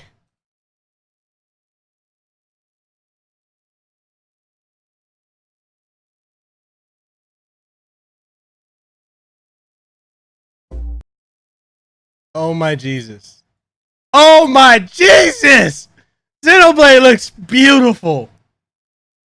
Oh god. Oh. Oh my goodness. I can't believe it. What? That promotion gave... Man, get this trash out of here. I don't care about this.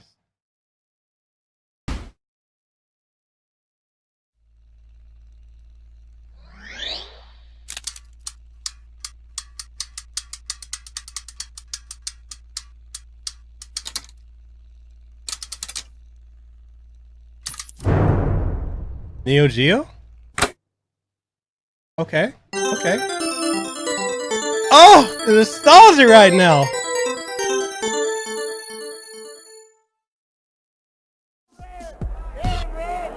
King of Fighters. Oh!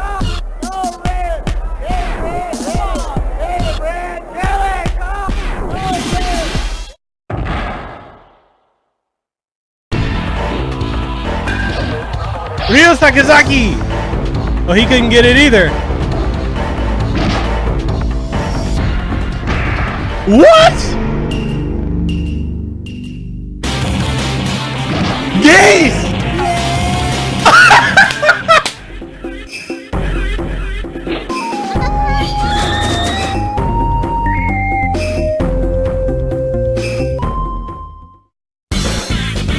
Yori!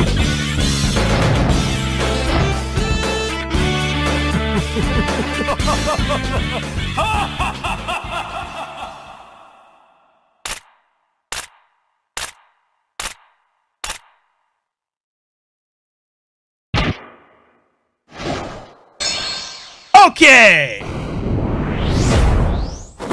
Cover! Terry!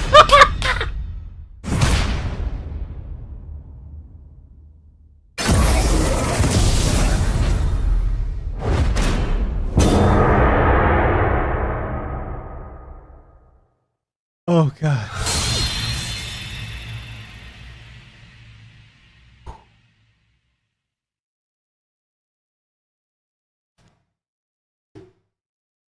Sweet Christmas.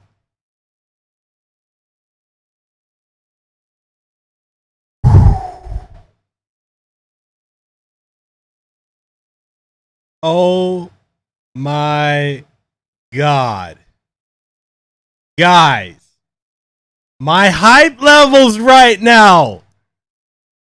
Nintendo is out here saying fuck the Xbox Scarlet, fuck PlayStation 5. You sticking with the Switches, bitches. Whoa.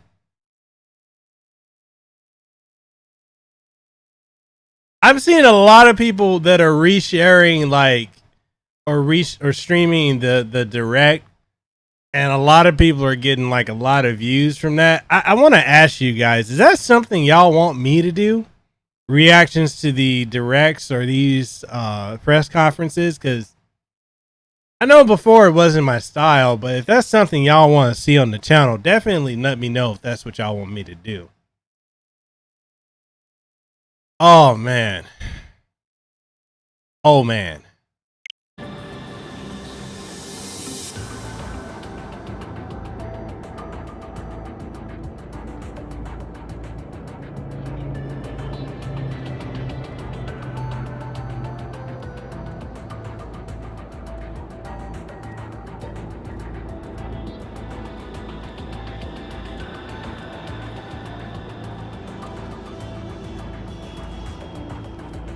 Are you serious? Sakurai said that? Zero, you said you'd watch? I mean, like, for real though, if that's something you guys would love to see, then I definitely love to do that. And I also want to ask you guys, when it comes to my streams, do you guys prefer me streaming on YouTube? I want to know what's more convenient for you guys. Is it more convenient for me to stream on YouTube, or do you guys rather see some Mixer or see my streams on Twitch? It seems like, from what I gather, you guys like YouTube, or my streams on YouTube rather, and it seems like you also like this earlier streaming schedule. I just want feedback from you guys so I know how to go forward, and we're all doing this together.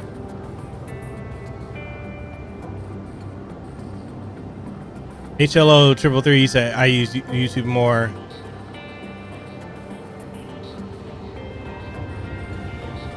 Zero and Proto Man costumes being added for MiFi. Man, they need to bring Zero or X into Smash. I kind of want to see that. But yo, Terry coming to Smash is iconic. And oh my God, I'm so happy. So we're gonna have Terry versus okay,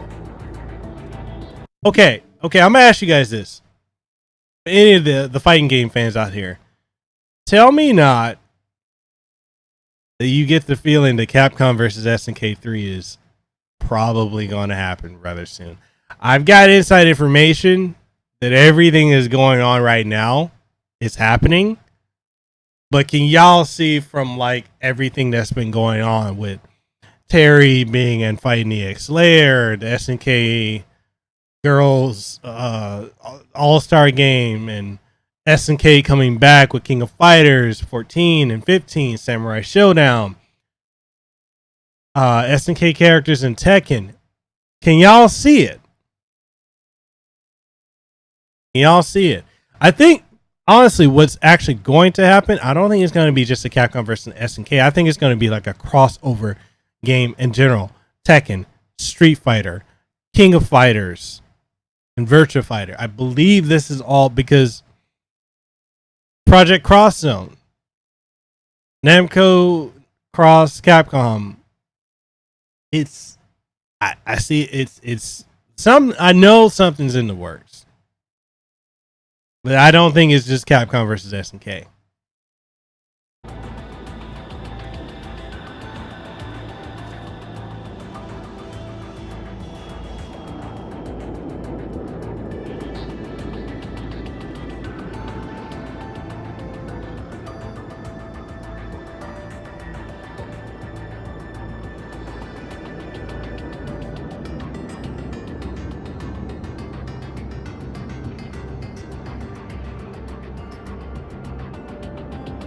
But yeah, that question though, is it you guys?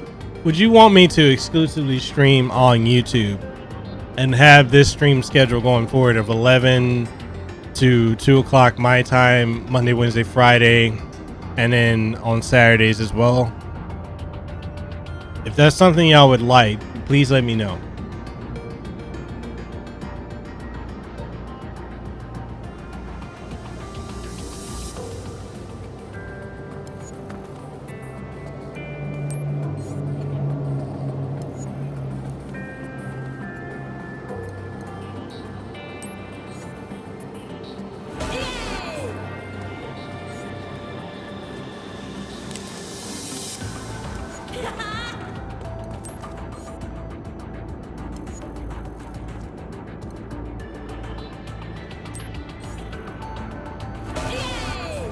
I don't understand this. I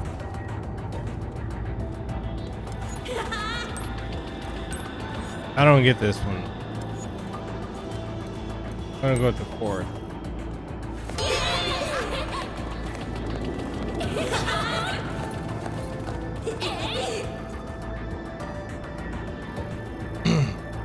It works for you for the time being.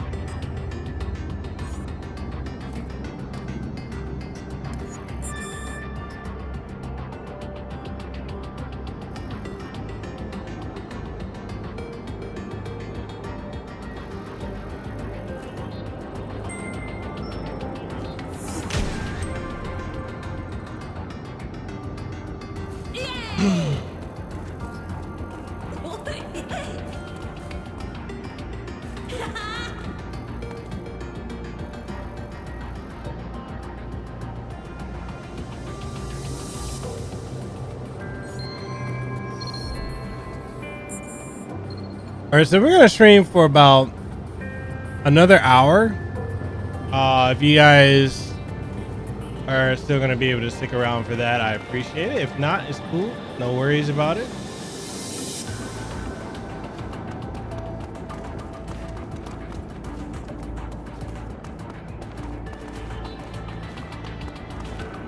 Iris startup.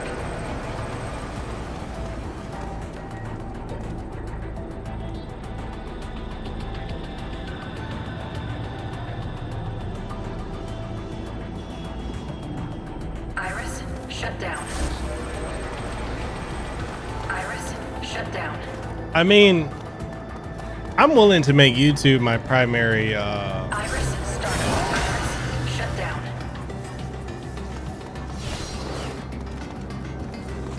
my primary streaming outlet if this is what's preferable for you guys.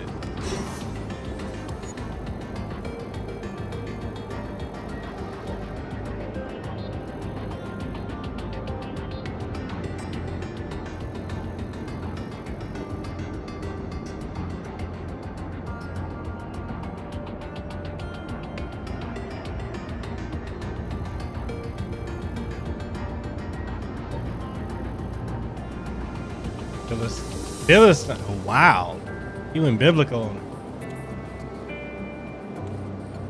Hey, come back here! Come on, let's get him.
Okay, so with everything that has been announced, is the direct over or is the direct still going? Okay, we've learned about all we can. Let's move this elsewhere. Okay, this should be far enough away from civilian ears. So what do we know? Like I said, this is just one of a series of missing person cases around Maison Forest lately. Aside from people going missing, another thing these cases have in common is an almost total lack of evidence. The most recent victim disappeared last night. That's all we know for sure. Let's put together what the witnesses told us and see where it leads. People around here say they started seeing something strange near the time. Wait, whoa. Demon's Crest, Joe and Mac 2, and Breath of Fire 1? My guy, are you serious?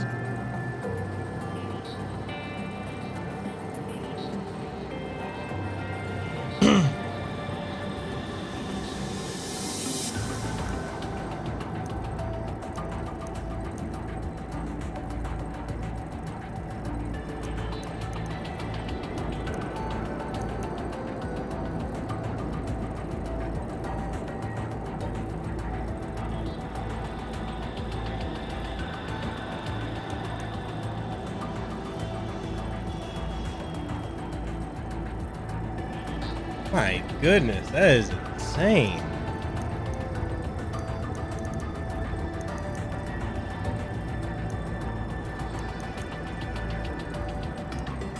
Right, the red ghost. It's odd, but people say it looks otherworldly, and like it's wrapped in red flames. I'm as skeptical as you, but enough people said it, that there has to be something to it. You remember the 2 details they gave us, right?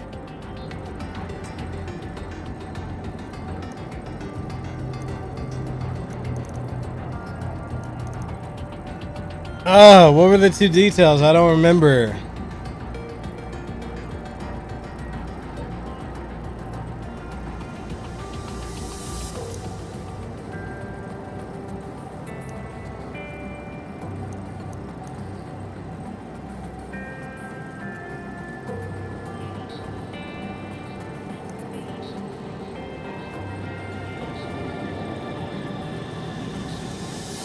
Are you serious? Oh, damn, I didn't mean to pick that one. They said the ghost floats around in the air without any legs. Besides no legs, what other details were there? Yeah, about the red ghost.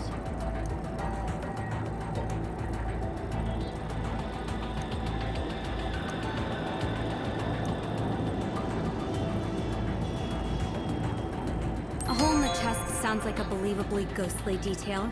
I could see it coming back to haunt someone like that. Speaking of red, the ghost wasn't the only red thing we heard about, was it?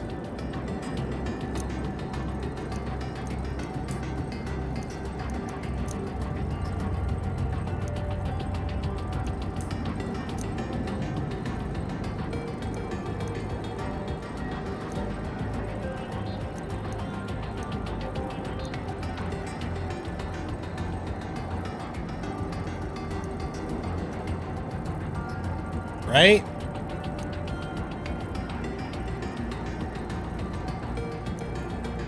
Bingo.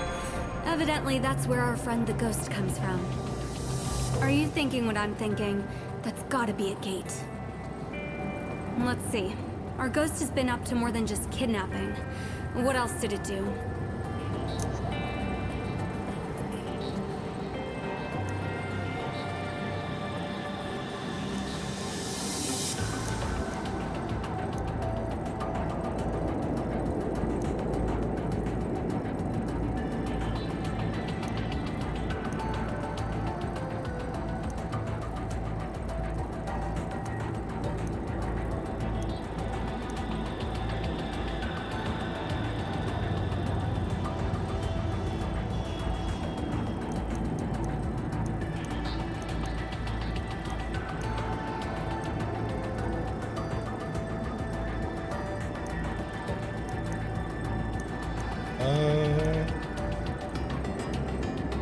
Did you forget the big hole something put in the surveillance drone? Needless to say, I'm not convinced we're really dealing with a ghost here. Okay, let's think. Our kidnapper looks otherworldly, floats around with no legs, and comes out of a mystical red door. I mean, that's gotta be a chimera. All the talk of ghosts sounds silly, but I guess chimeras aren't any more believable until you've seen one. I keep thinking about the hole in the surveillance drone. Maybe the chimera shot it down, so our culprit this time can fight from long range.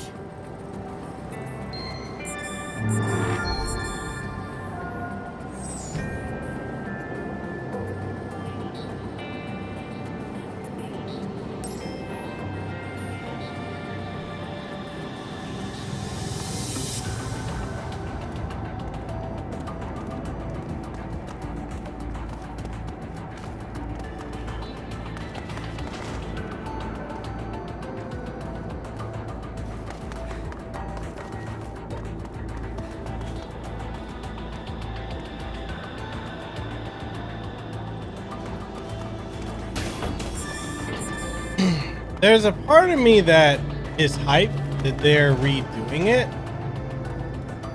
I just don't know how I feel about them switching to the Chronicles 2 art style.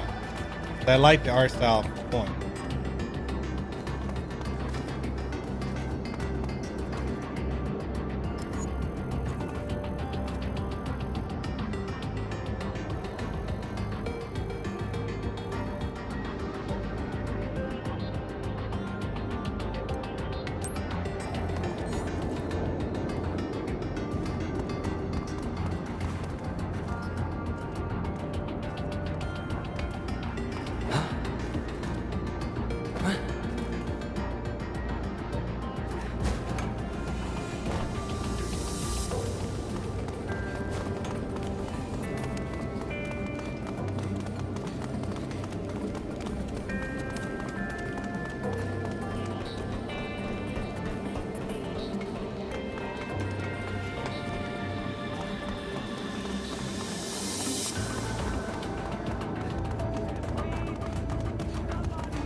Is anyone excited for Gears of War 5 or Gears 5?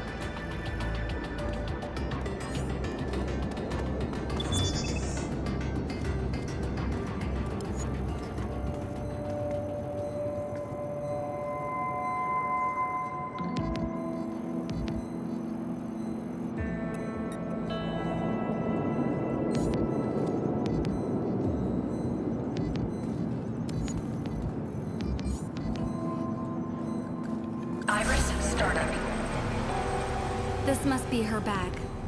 According to the case file, she left her ID card behind with it. ID UBF007068. Isabella Sukitani. She works at a nearby restaurant. That's about all this can tell us. Let's keep looking. The only other thing I can think of is probably Master Chief. Iris, shut down. Iris, startup. Information display. Iris, shut down.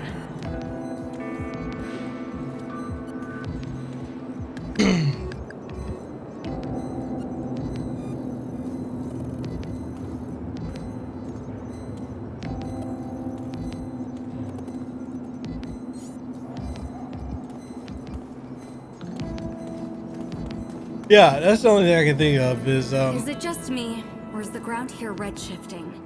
It's not red matter. It's something else. I can Whatever definitely it is, see it's clear that there was a Master chimera Chief here. getting in there. There's enough corruption around here to I was cause thinking the about ground Gears, itself to but shift, Gears only is a bit around too this violent spot. for a Smash title. So maybe the chimera was here, but I mean, left in definitely a hurry. Battletoads. Chasing the victim, I assume. I would Your love to see Legion it. should be able to pick up its trail. But you Take a know, I look would around love to the see a area. Double Dragon character.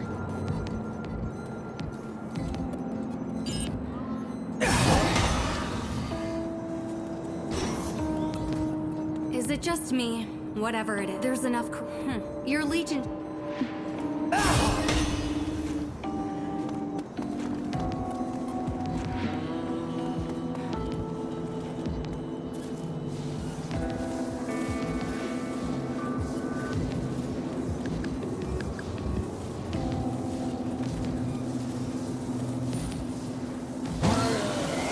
A trail, just like I thought. It looks like our Chimera took off after the victim. If we follow it, I'm sure we'll find her. And probably some Chimeras too.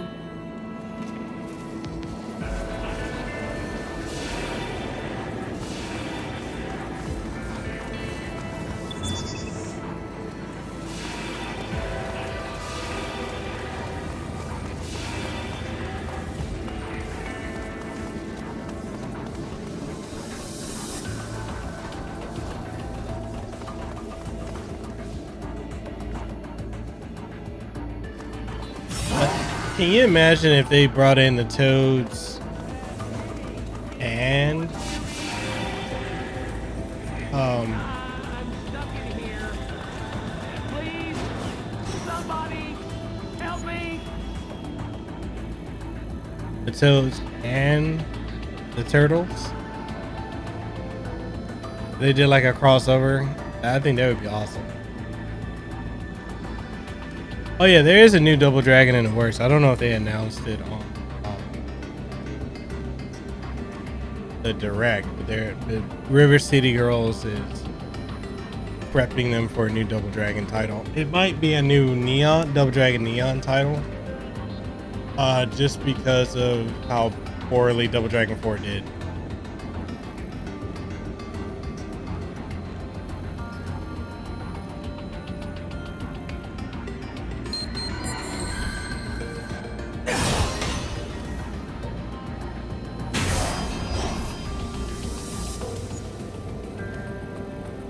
In the River City Girls, the Double Dragons are in it, and so is Skullmageddon from Double Dragon Neon. So the Double Dragons are in their Double Dragon Neon form in River City Girls, and a lot of the moves from Double Dragon are in it, like the Hyper Knee with the Hyper Knee sound effect from Double Dragon 2. It's in River City Girls.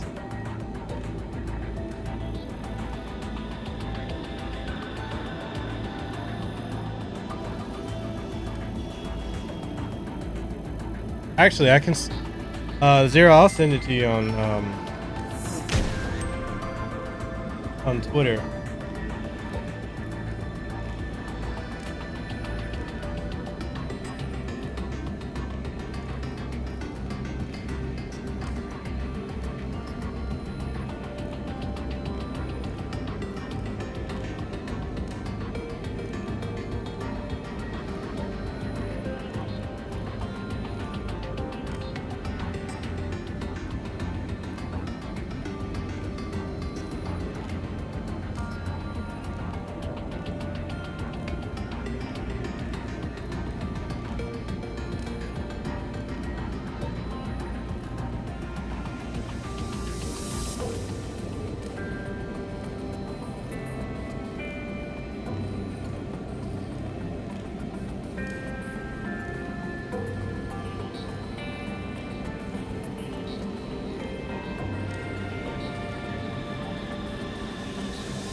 Let me know if you got the message I sent.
Yeah, that kind of like completely took me by surprise. I was like, wait, they're gonna go the neon route?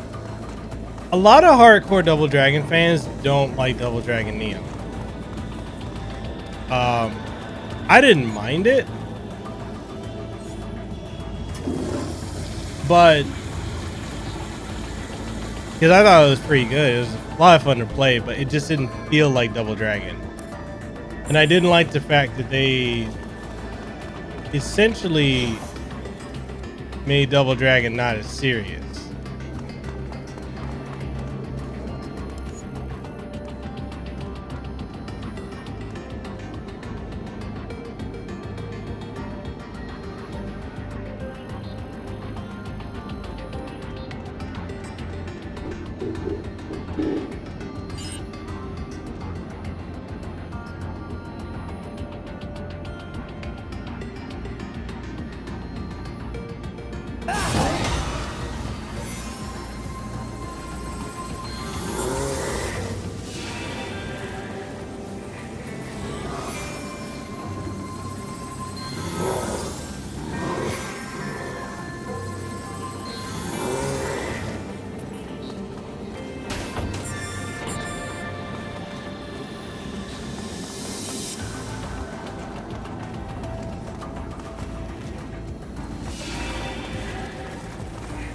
Oh, yeah, that was hilarious. It's like, Marion, oh no, not again.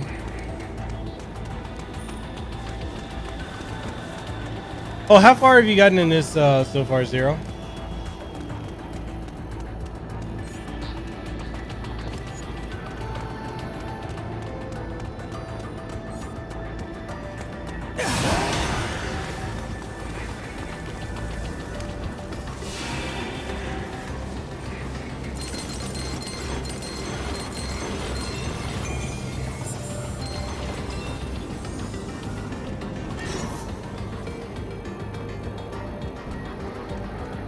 For real.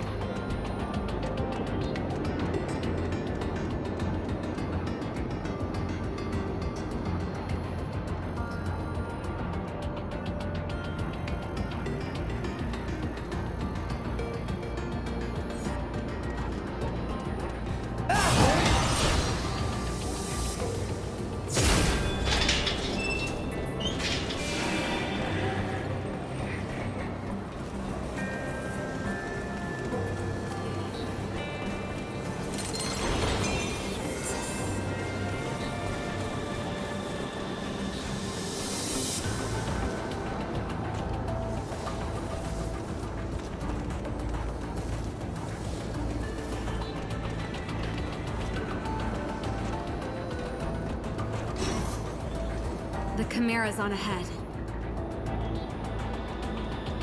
Huh. Looks like there's only one way across. We'll have to go over that pipe. I'll go first. Follow my lead. Yeah, the only times I seem to play this is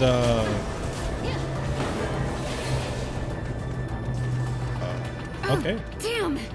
What are you doing staring into space like that? Use your Legion and get over here. She's bossy.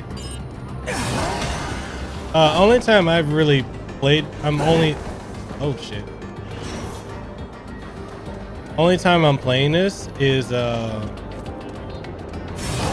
on stream. I want to play it more, but I like the experience of discovering things with you guys.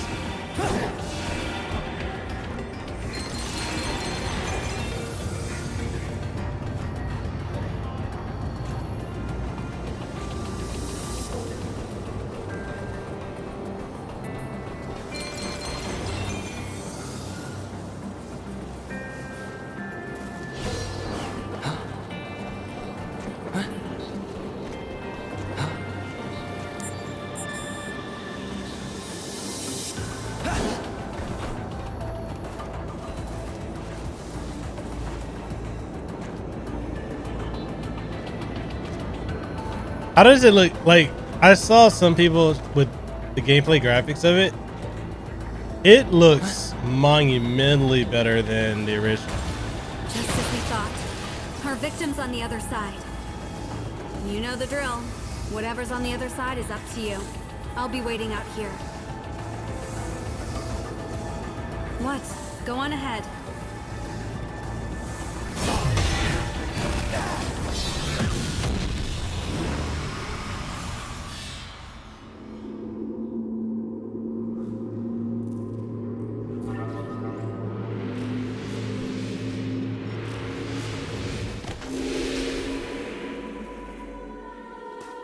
So do a lot of the older glitches still work in the game? Looks like you made it.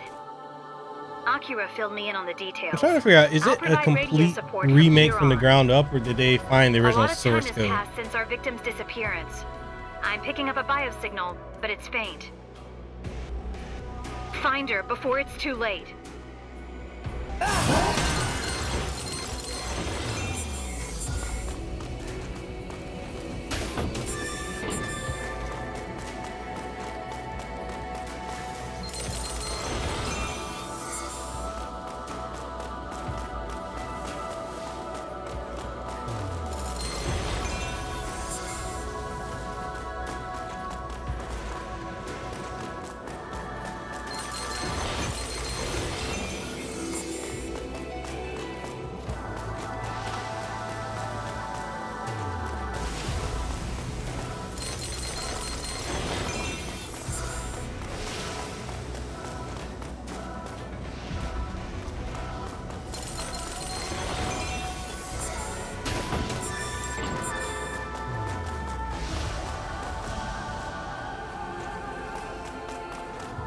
Oh man, I think I might have to pick that up today. I'm picking up an unusual signal in the area. Be careful, it might be a chimera. And look out for those clouds of gas. They're highly toxic.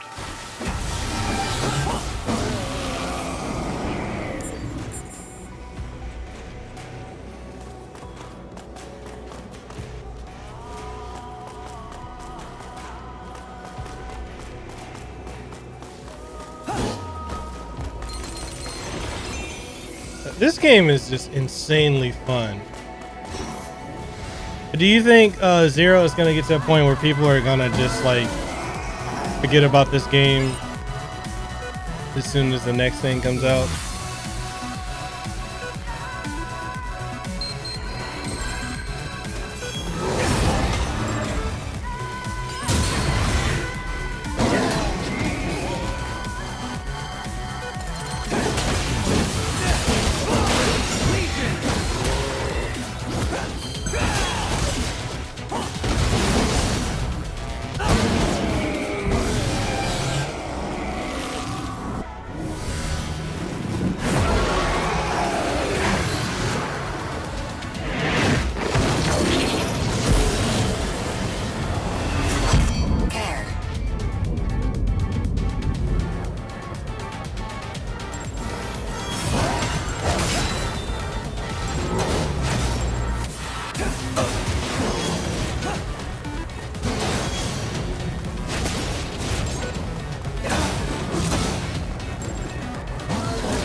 Okay, I have no idea how I'm supposed to beat this enemy.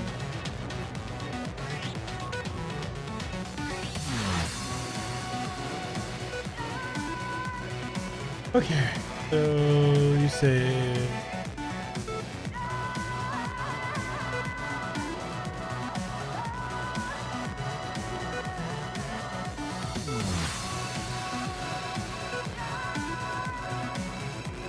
Oh, okay. The Zen. Okay.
And now that I figured out what I need to do,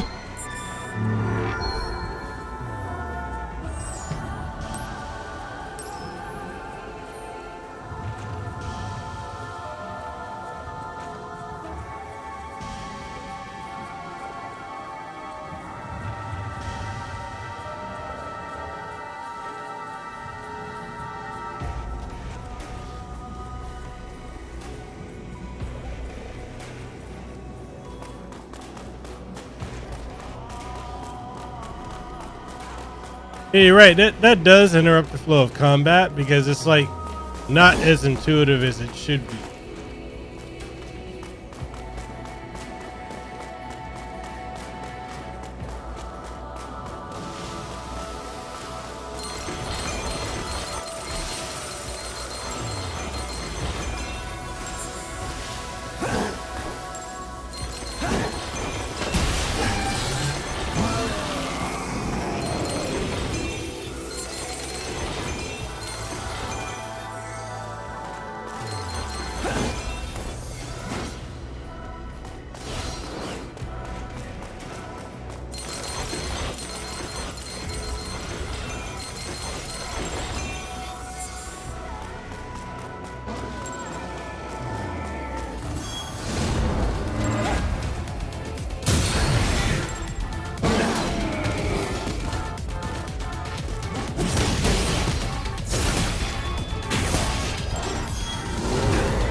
Okay, that's annoying that happens.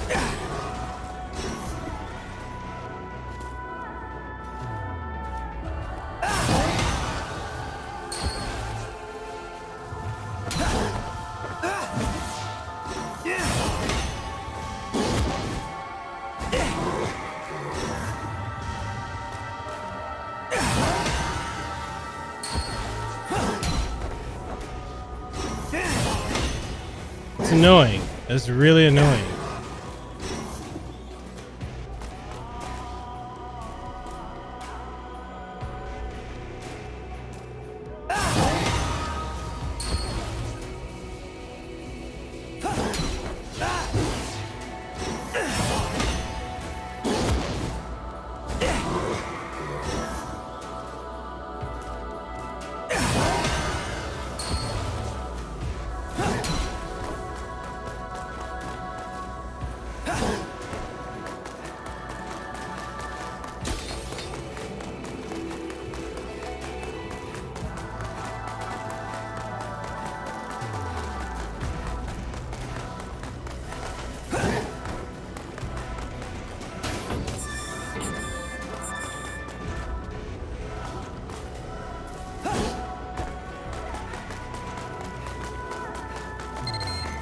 I wonder what that is.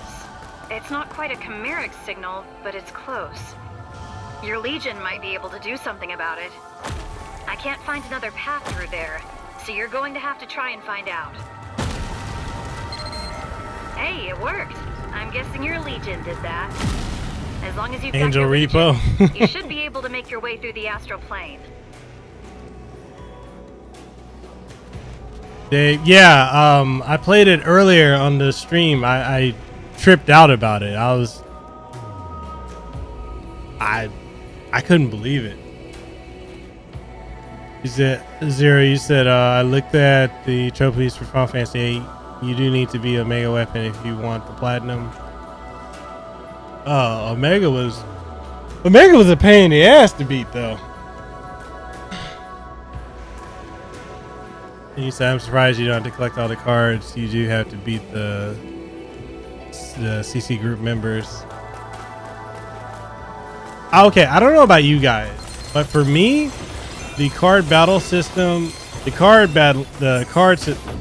game, and Final Fantasy VIII, I feel like it was so good. I got addicted to that.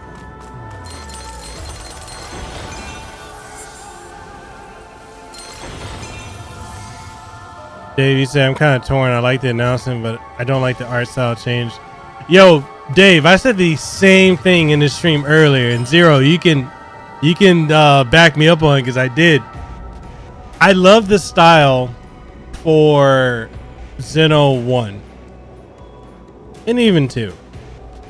I'm not really a fan of the style for 3. I mean, for Xeno 1 and for Xeno X. I'm not really a fan of 2 style. But I understand that they're doing it because they want to draw in the new crowd who probably don't want to go back and play the original 480 graphics or the 240 on the 3DS. But I just feel like this new style kind of takes from it in a way. I'm torn. Yeah, we have similar views on things. Hanging, you said, Dad, check out the trailers for Outer Worlds. I've seen some, but I know it's coming to the Switch, right? Zero, you said, me too. I collected every card on my previous run of the game. And yes, Mekel said this. Dave, you said, it's obviously two people pandering. It is.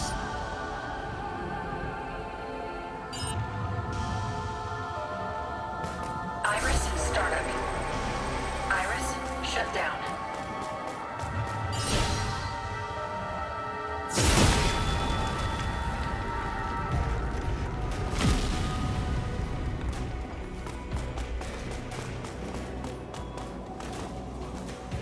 Hanging there, son. You said PlayStation money for me October 25th. Dave, you said I'm torn on the art style, but I'm probably gonna buy it day one. So yeah, I'm gonna get it day one because I love 1 way more than I love 2. And Dave, I don't know if you feel the same way, but I feel like people who played 2 and never bothered with 1 really did themselves a disservice, because 1 absolutely astronomically blows 2 out of the water. And if you beat 2, it kind of ruins almost all the major events for 1. HLO, you said, so I'm guessing you're going to stream Xenoblade when it comes out. Most definitely. Most definitely. I loved 1. That's one of it's my second favorite Xeno game, with Xenogears being my all-time favorite game of all time.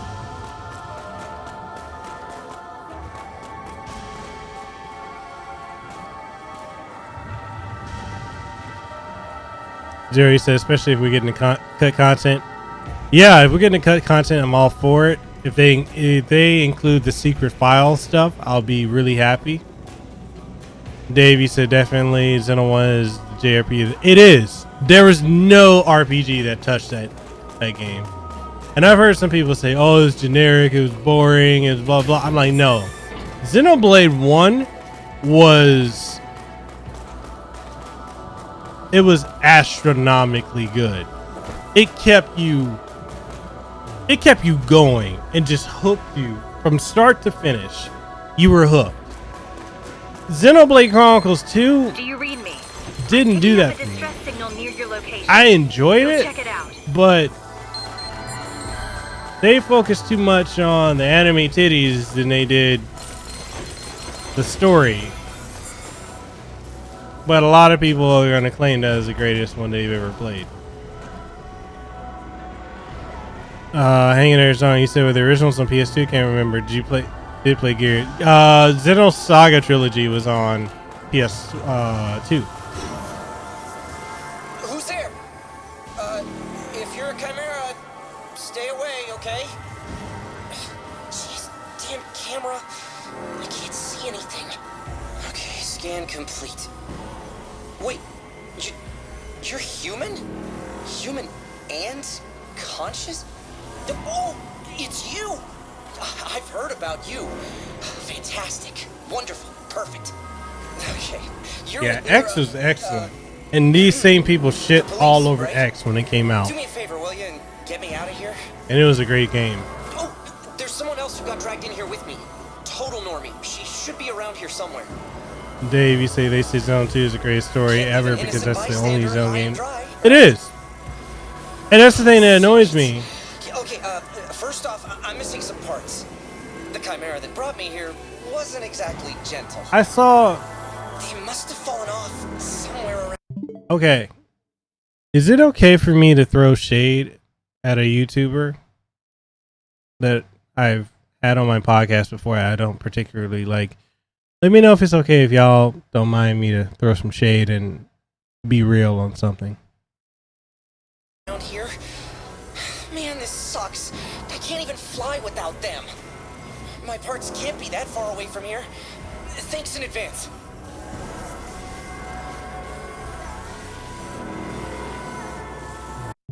On the JRPG to use guns you can customize, you're probably thinking of I can't think of the name. You said it depends on the tuber? Okay. Pelvic Gaming. And I was thinking Wild Arms. Or Resonance of Fate. That was another one. YouTuber Pelvic Gaming. I'm not a fan of her. I've had her on my podcast before, but yeah. Not really a fan. She did a review. She was gushing about Xenoblade Chronicles 1. She gushed about 2. And she absolutely shit all over X and all over Xenogears. She had the same talking points. You said, "Hoes mad." Enough said. That's right.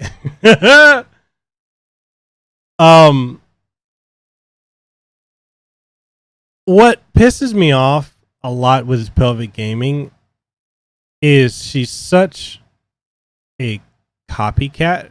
YouTuber. She goes out of her way to kiss up, and the reason I know that she's a bit of a fraud, and yes, I'm taking shots, is when I had her on my podcast, I exposed her to myself and probably anyone who watched, which is why she didn't want to do a podcast with me solo, because she only started playing games a couple years ago, and she tries to use her looks and sexuality for views, along with the fact that she's snarky,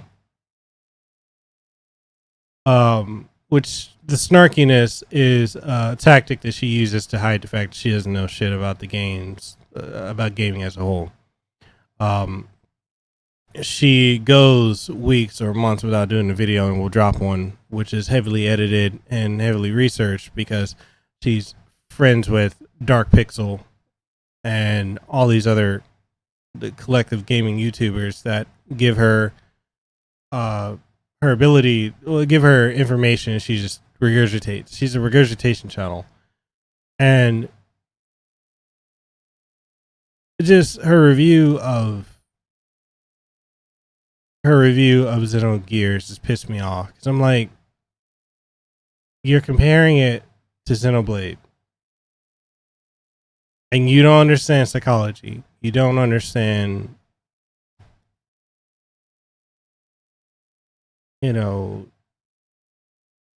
yeah.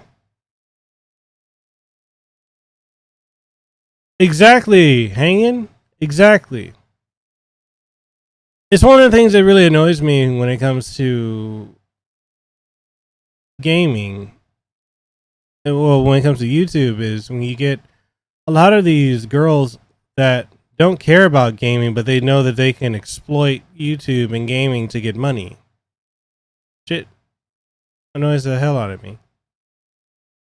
But yeah, her and that Becca chick who just pops her tits out all the time trying to get attention, and apparently she sleeps around with so many YouTubers. It's funny. It's funny to me, the shit I see. And then there's Bodanga as well. Ugh, good. Anyways, I just had to put that out there. That was annoying the hell out of me. My parts can't be that far away from here. Was that mean, guys? Was I being mean by saying that? My gyro sensor. Boy, you try keeping this thing upright without one of those. Keep looking. You're doing great.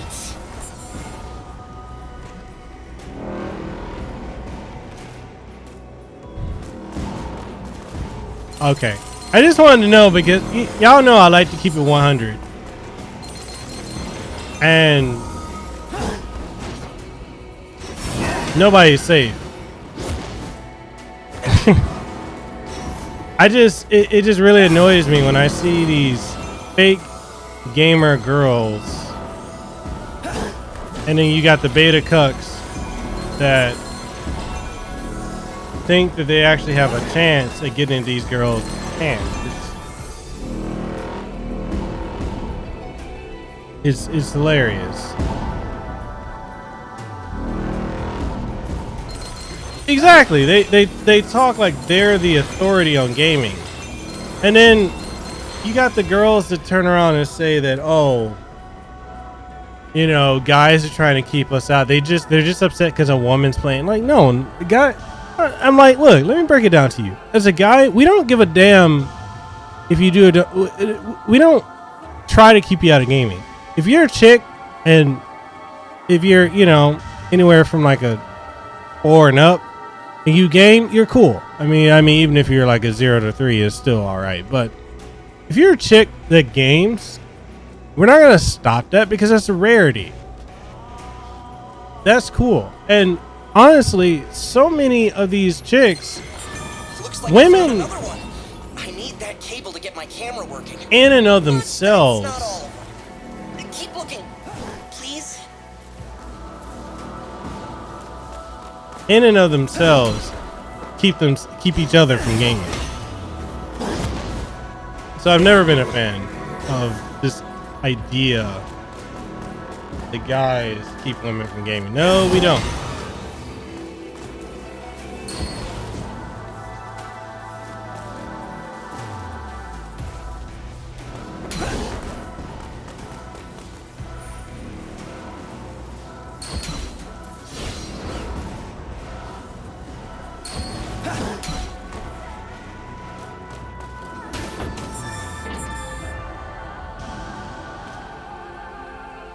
And you said females need their own separate gaming companies. Then they try to be the voice of gaming. It irritates the absolute fuck out of me, Dave. You're right about that. I cannot stand when they try to do that. They speak for everybody. Like, no, bitch, you don't.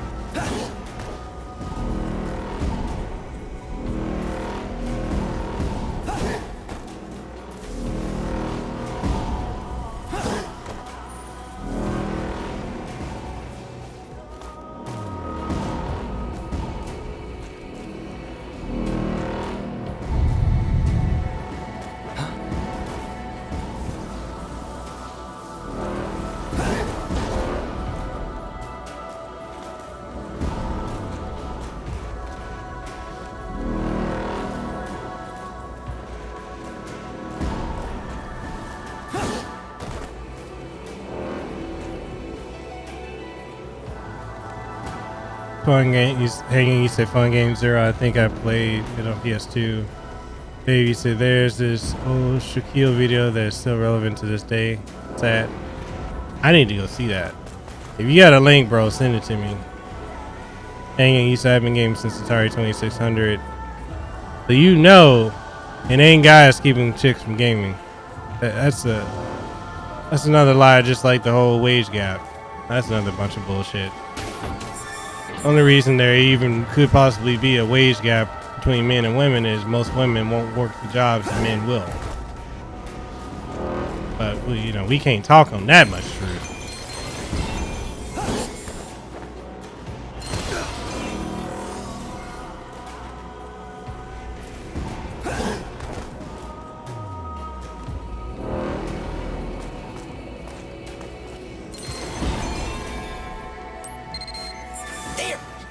ceramic-coated drive gear that rotates my propulsion fan. But you already knew that, right? Hanging, you say we're not sure when it got affected. I don't know either.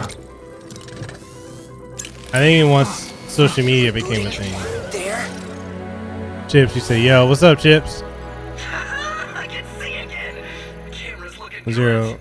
You said when I was a kid, none of the girls I was friends with was into gaming, and I tried to get them into it, but they wanted to play house instead, except one girl who actually got me into gaming. But first, I need to figure out how I'm getting out of here. And it just goes back to prove the point. It's not guys that are keeping women out of gaming. It's other women. It's what it is. And it's unfortunate that there's this mentality that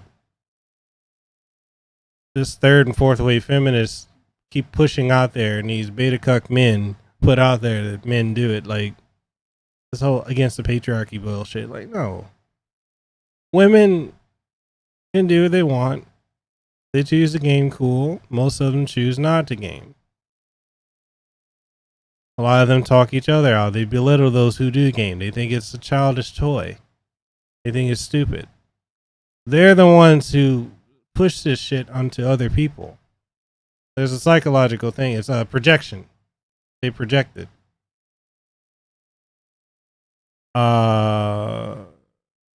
Zero, you say, I play NES. I used to play NES over her house for the first time, and I became a gamer for life. And Hanging, you say, girls don't care about video games much until like the past 8 years. They find what men like and try to take it over. That's how you can. That's how you. Okay. Well, we can look at this on a deeper psychological level too. If we want to talk about hypergamy and hypogamy.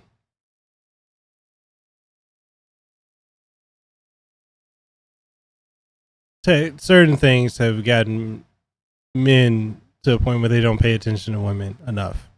So how do you get the attention back from the man? Go into the field that they're always in. That's how they're doing it. And then, like anything else, hypergamy is what most women use. And all right, Dave, I'm definitely gonna check it out. And hanging, you said to me, Matt and Kings are ignoring their girlfriends and wives. Exactly. Hey, you're heading back to the Ark once you find that lady, right? And it's not only that, Mind bringing me along? but I'll help you out with your rescue. women know I'll they have can you make that I money. look, I promise. When many of them knew Alright, that they can make we've money got a on civilian to gaming, save. that's when a lot of them jumped in. And look at Twitch, it's Thought Central.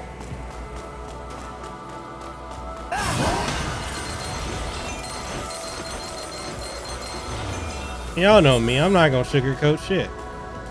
It's what it is. And that's not to say all women don't game. I'm married to one that games.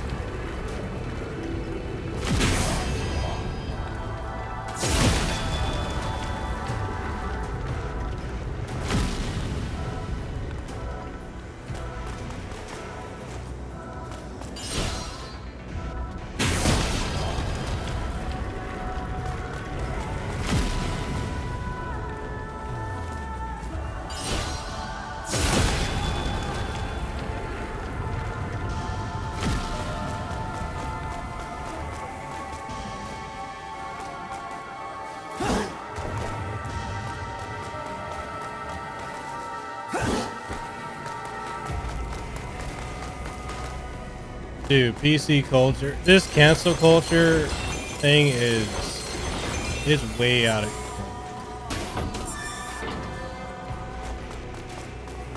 And the very people that push it are the very ones that get destroyed by it.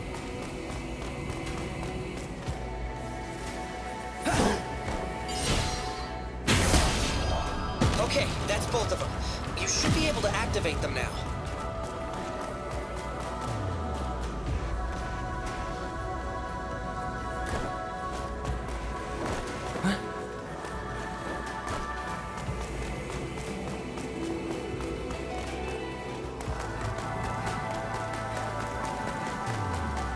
Are y'all having a good time on the stream?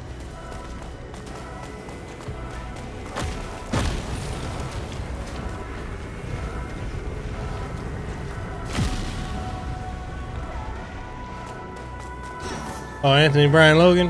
Alright. Look, there she is. Alright, man, I appreciate you coming through. Thank you for coming Great. through, checking Looks out like the there's stream. still time to save her.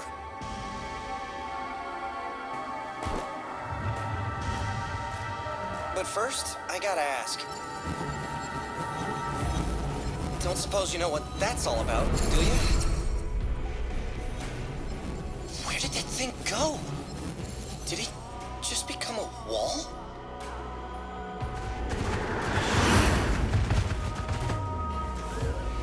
Look out! Something's coming!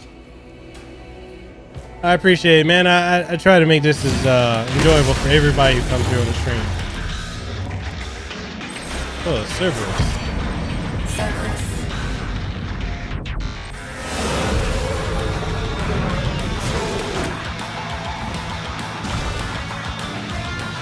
Yeah, man, I'm enjoying it. I'm enjoying you guys coming through and talking and interacting.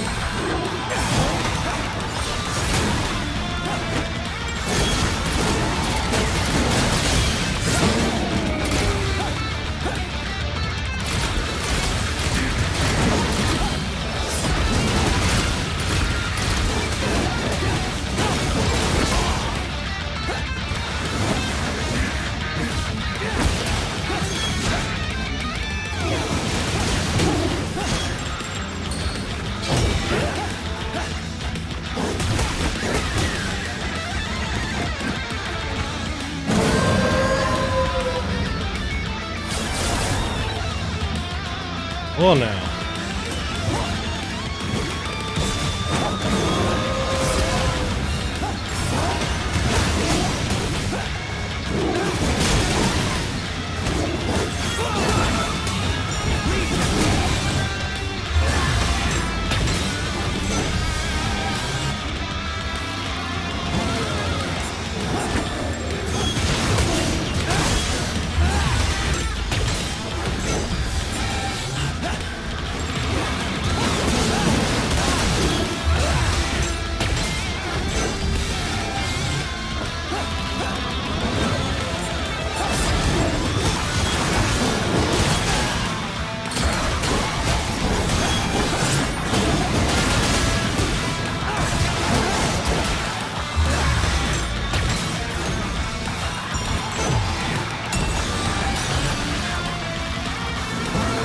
I didn't watch it, man. I've been streaming for the last 3 hours.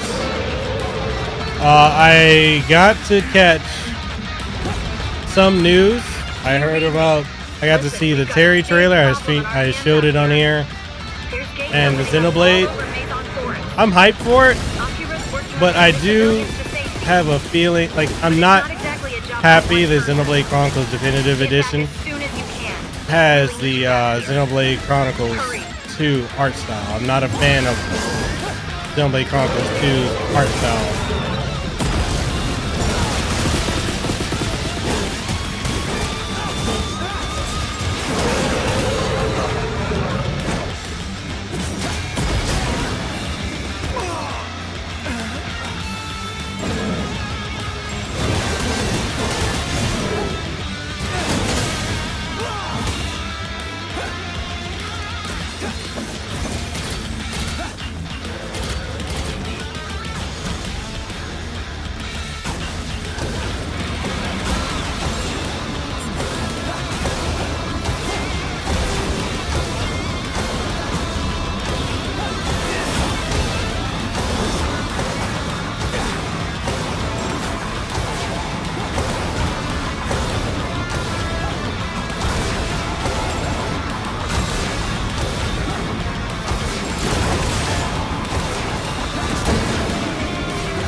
Well, I mean, you can tell me. I don't like directs are cool and all, but that ain't something like I go crazy over.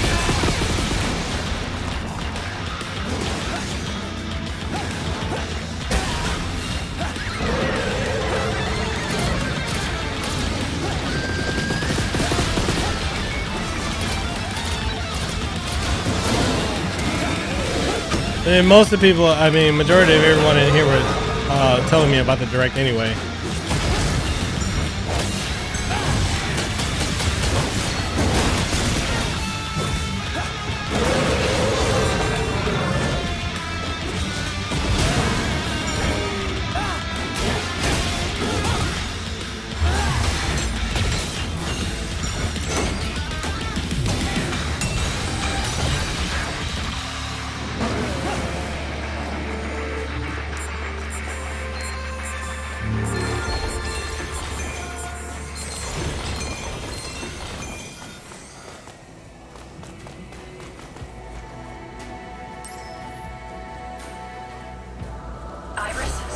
I mean, I would say it's a bit more than okay. In my opinion, I haven't watched it, but for me, the definitive edition of Xenoblade Chronicles 1 is hype. That's one of my favorite games. Not my favorite of all time. Xenogears is my favorite game of all time. The Xenoblade Chronicles 1 is my favorite, one of my favorite games of all time. Terry Bogard, dude, I'm hyped. That is astronomical to me. I'm that alone, those two, Jedi Knight 2, the SNES stuff, I'm hyped for it. But, you know, I can understand. Well, actually, no, I can't really understand why some people would be, you know, upset about it.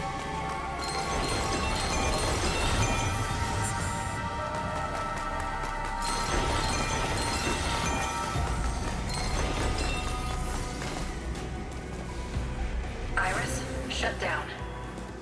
Okay, good. She's only unconscious. Let's get her back to the Ark. And then, I guess you better go help your friends, huh? I'm picking up a gate nearby. Come on, let's go. Iris startup. Information display.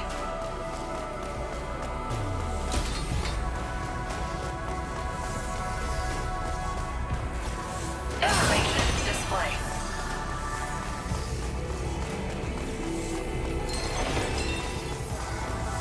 I mean, I'm hyped. I mean, that's cool and all, but I think for a lot of us that are not Smash fans, it's kind of like, eh. I'm not saying I'm not a Smash fan. Like, I do enjoy Smash. I'm not you know, some people, that's all they care about. It's kind of like Street Fighter only players. That's all they play.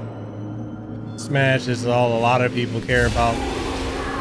I mean, Terry's enough to draw me into it. Leave her to me. I'll get her to a safe zone. I just get in your way around here. Oh, and thanks for the save back there. I'll make it up to you soon. I promise.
So whenever we finish this chapter, we'll go ahead and end the stream.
So are any of you guys gonna pick up River City Girls when it comes out tomorrow?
So you get River City Girls eventually, but not right away. The Switch has already eaten up my wallet. Plus Final Fantasy 8 and Captain Full Body, and I still want the Grande HD collection too. I hear you. I told you. I could have dealt with that myself.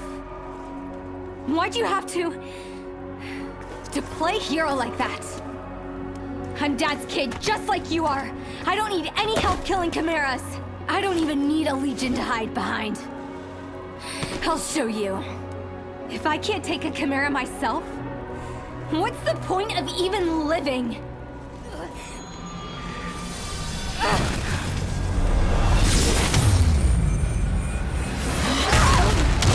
Wait. No way.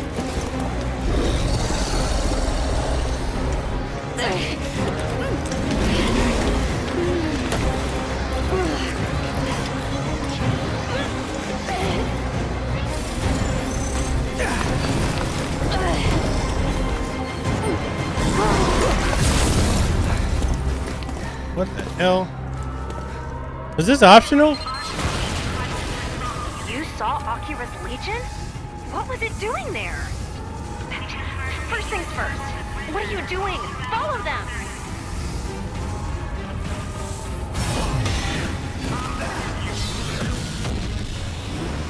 I was gonna end this stream, but good God, what's going on here? Was that optional? Because that wasn't the gate I was supposed to go through. Okay, looks like you're in. So far, so good. I'm honing in on Akira's position.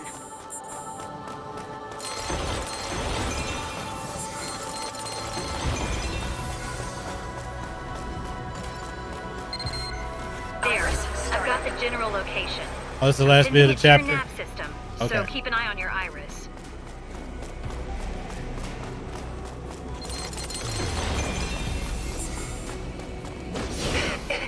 What can I do for... Remember, everything water...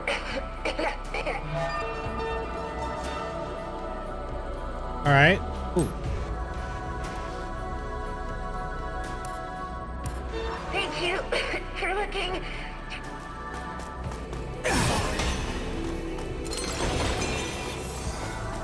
Iris, shut down. Iris, startup.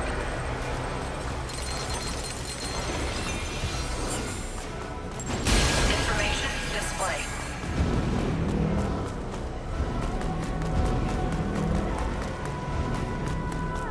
Information display.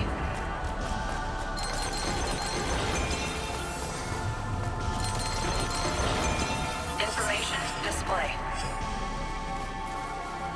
Iris, shut down.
Zero, what's your favorite weapon that you used so far?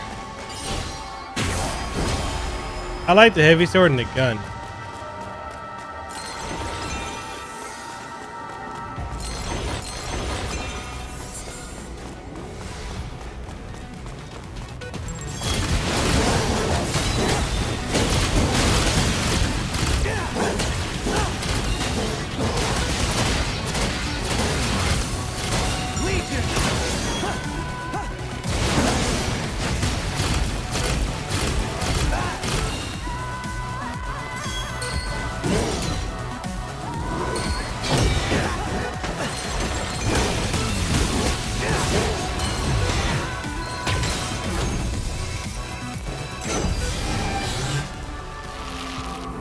Also use the heavy baton too.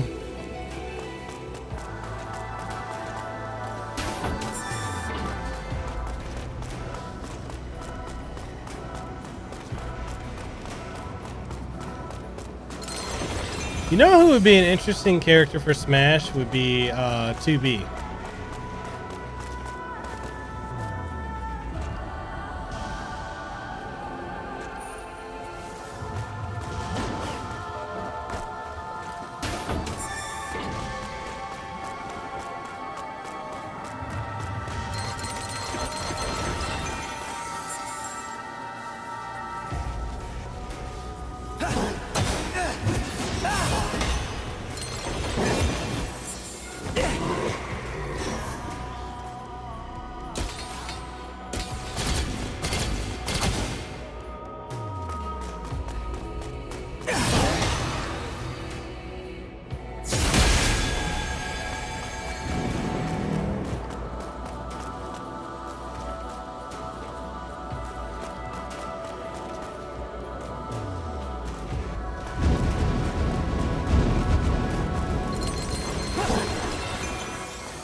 They should definitely remake Drakengard 1 through 3.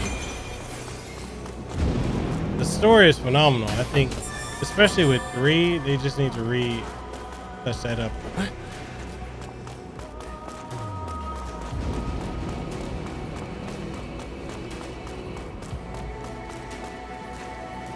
You know, even the music in this kind of reminds me of Nier a little bit.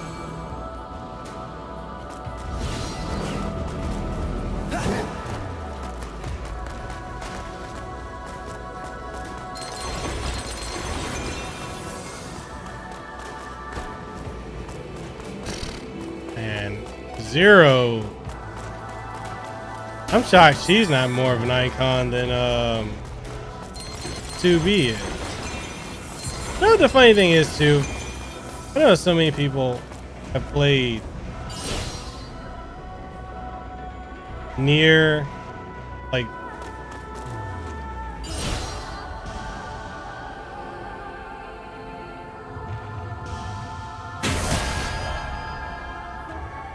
oh, you can do motion control aiming with this.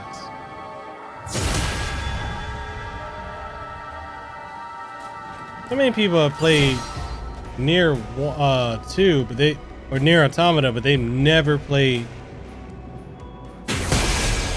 Nier 1 or any of the Drakengard games.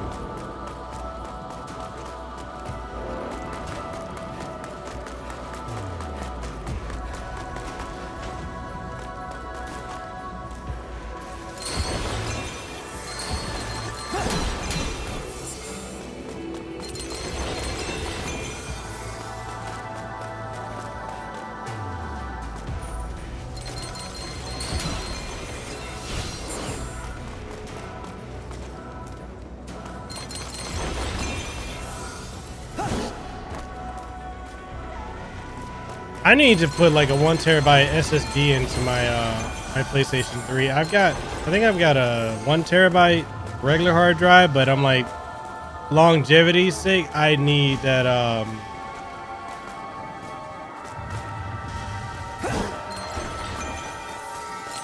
I need the SSD.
Okay, I gotta admit, this is some Guilty Gear type music.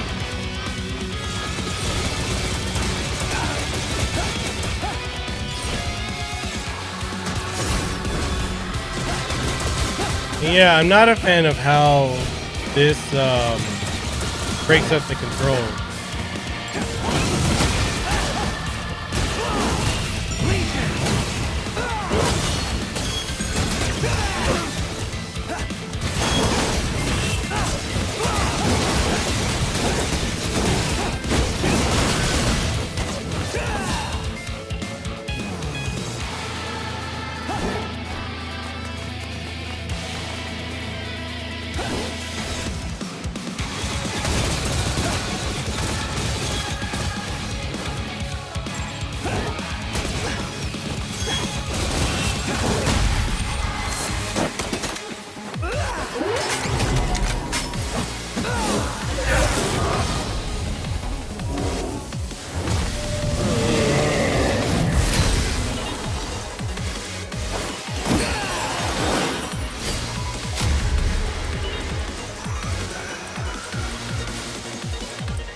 Yeah, I was gonna Captured the say. Arrow Legion.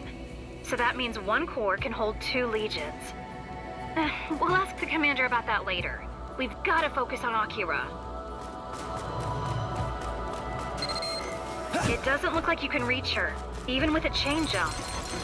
Maybe there's something you can use nearby. Use your iris to check. Iris startup. Information display.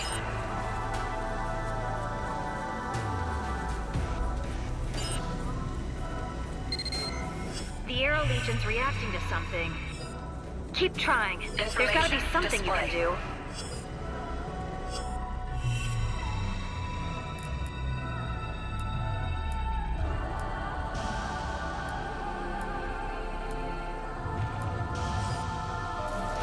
Information display. Iris shut down.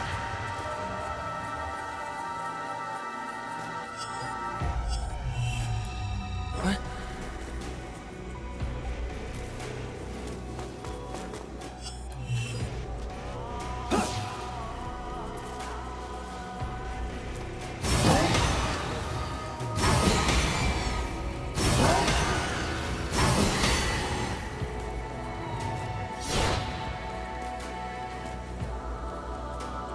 Do you like the flashy finishers?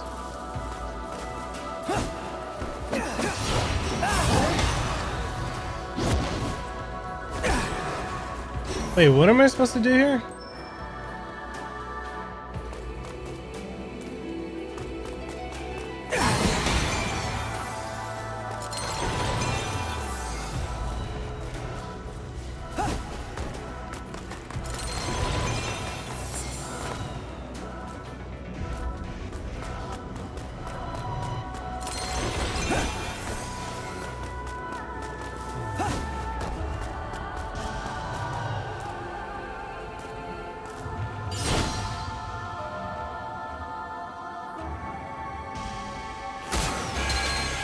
Great.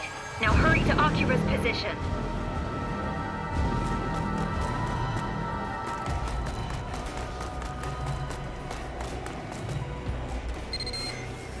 I'm checking the data from your scanner. Phew. Akira's only passed out. At least we don't have to worry about corruption yet. Your chopper's already on its way. You'd better get back here quick.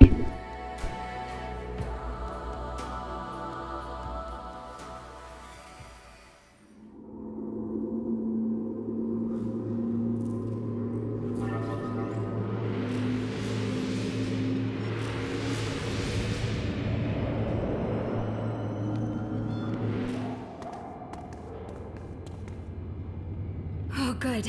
The alarm stopped. Seeing as how the Arrow Legion was setting it off, I guess that's a given. Hey!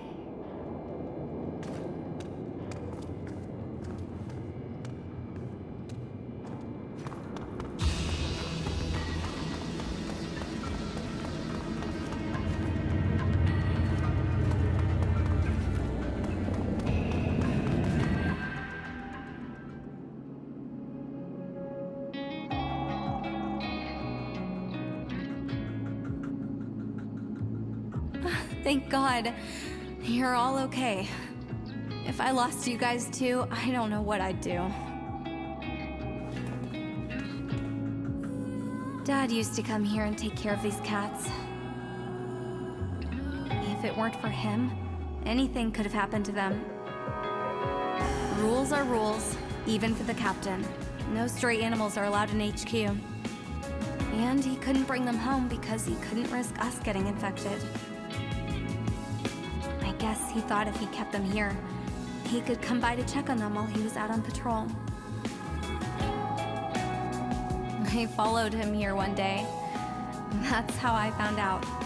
He told me I could help out, but I had to keep it a secret from everyone else. That meant you too. Dad really wanted to save the world. The whole world, not just the humans. Even these poor little guys. He really was an incredible person. And he was so kind to us too. I know he wasn't thrilled about us following in his footsteps. He was so afraid we'd get hurt, but I never imagined it'd turn out like this. Hello? Come on. You've got to at least give me a heads up before you run off somewhere. You guys do know I can have them dock your pay if you don't listen to me, right? This is Akira. Oh, my radio must have gotten switched off in all the chaos over here. Sorry to worry you. We're on our way back to HQ. Ugh, Akira, you've got to be more careful. Okay, hurry on back. We're waiting for you. Yep, Roger. This stays between us, okay? Not a word to anyone, especially not Marie.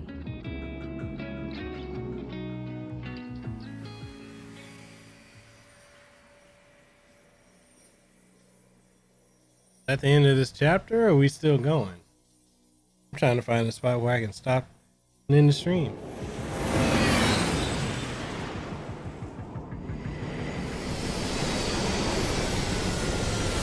Daryl, how much more do I have to play through?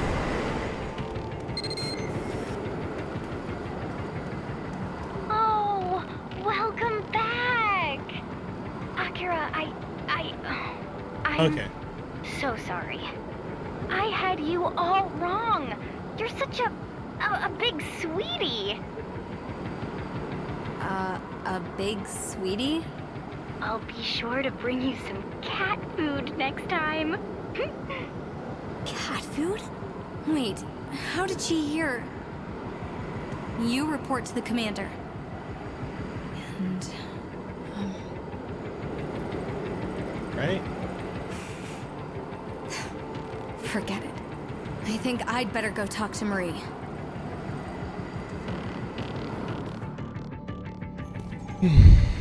You can spare me the details.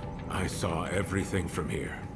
I didn't expect we'd ever see the Lost Legions again, much less like this.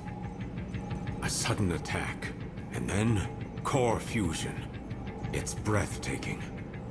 We've got a tremendous amount of new data to consider. And it's all thanks to you, Legionis. You've got both sword and arrow legions registered in your legatus now. It seems you can wield both interchangeably. If you find the other three, you should be able to use them as well. Seize the opportunity, should it present itself. That is all. You may return to your duties.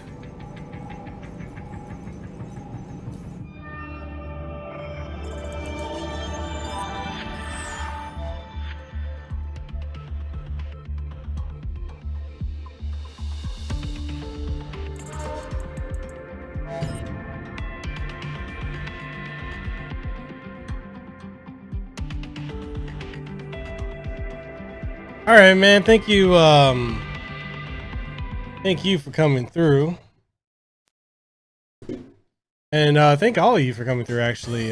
This was a fun stream. I really enjoyed all of you coming through and sitting with me for the last 3.5 hours. And, you know, listening to me vent about my situation, what happened at my previous job, the bullshit that I went through. Thank you to everyone, literally, for letting me air my grievances, because I've kept that close to chest for last 2.5 weeks, and I really appreciate you guys letting me get that off my chest. And also I want to thank you guys for the super chats, the donations. NX Revolution, thank you for the donation. Simply Chris, thank you as well for the donation you gave. Adrian, not another game collector, thank you for, you know, super chat. Kareem, thank you for the super chat as well. And Lihua, thank you for being the first one to be a member on the channel, for using the membership, channel membership. I appreciate that.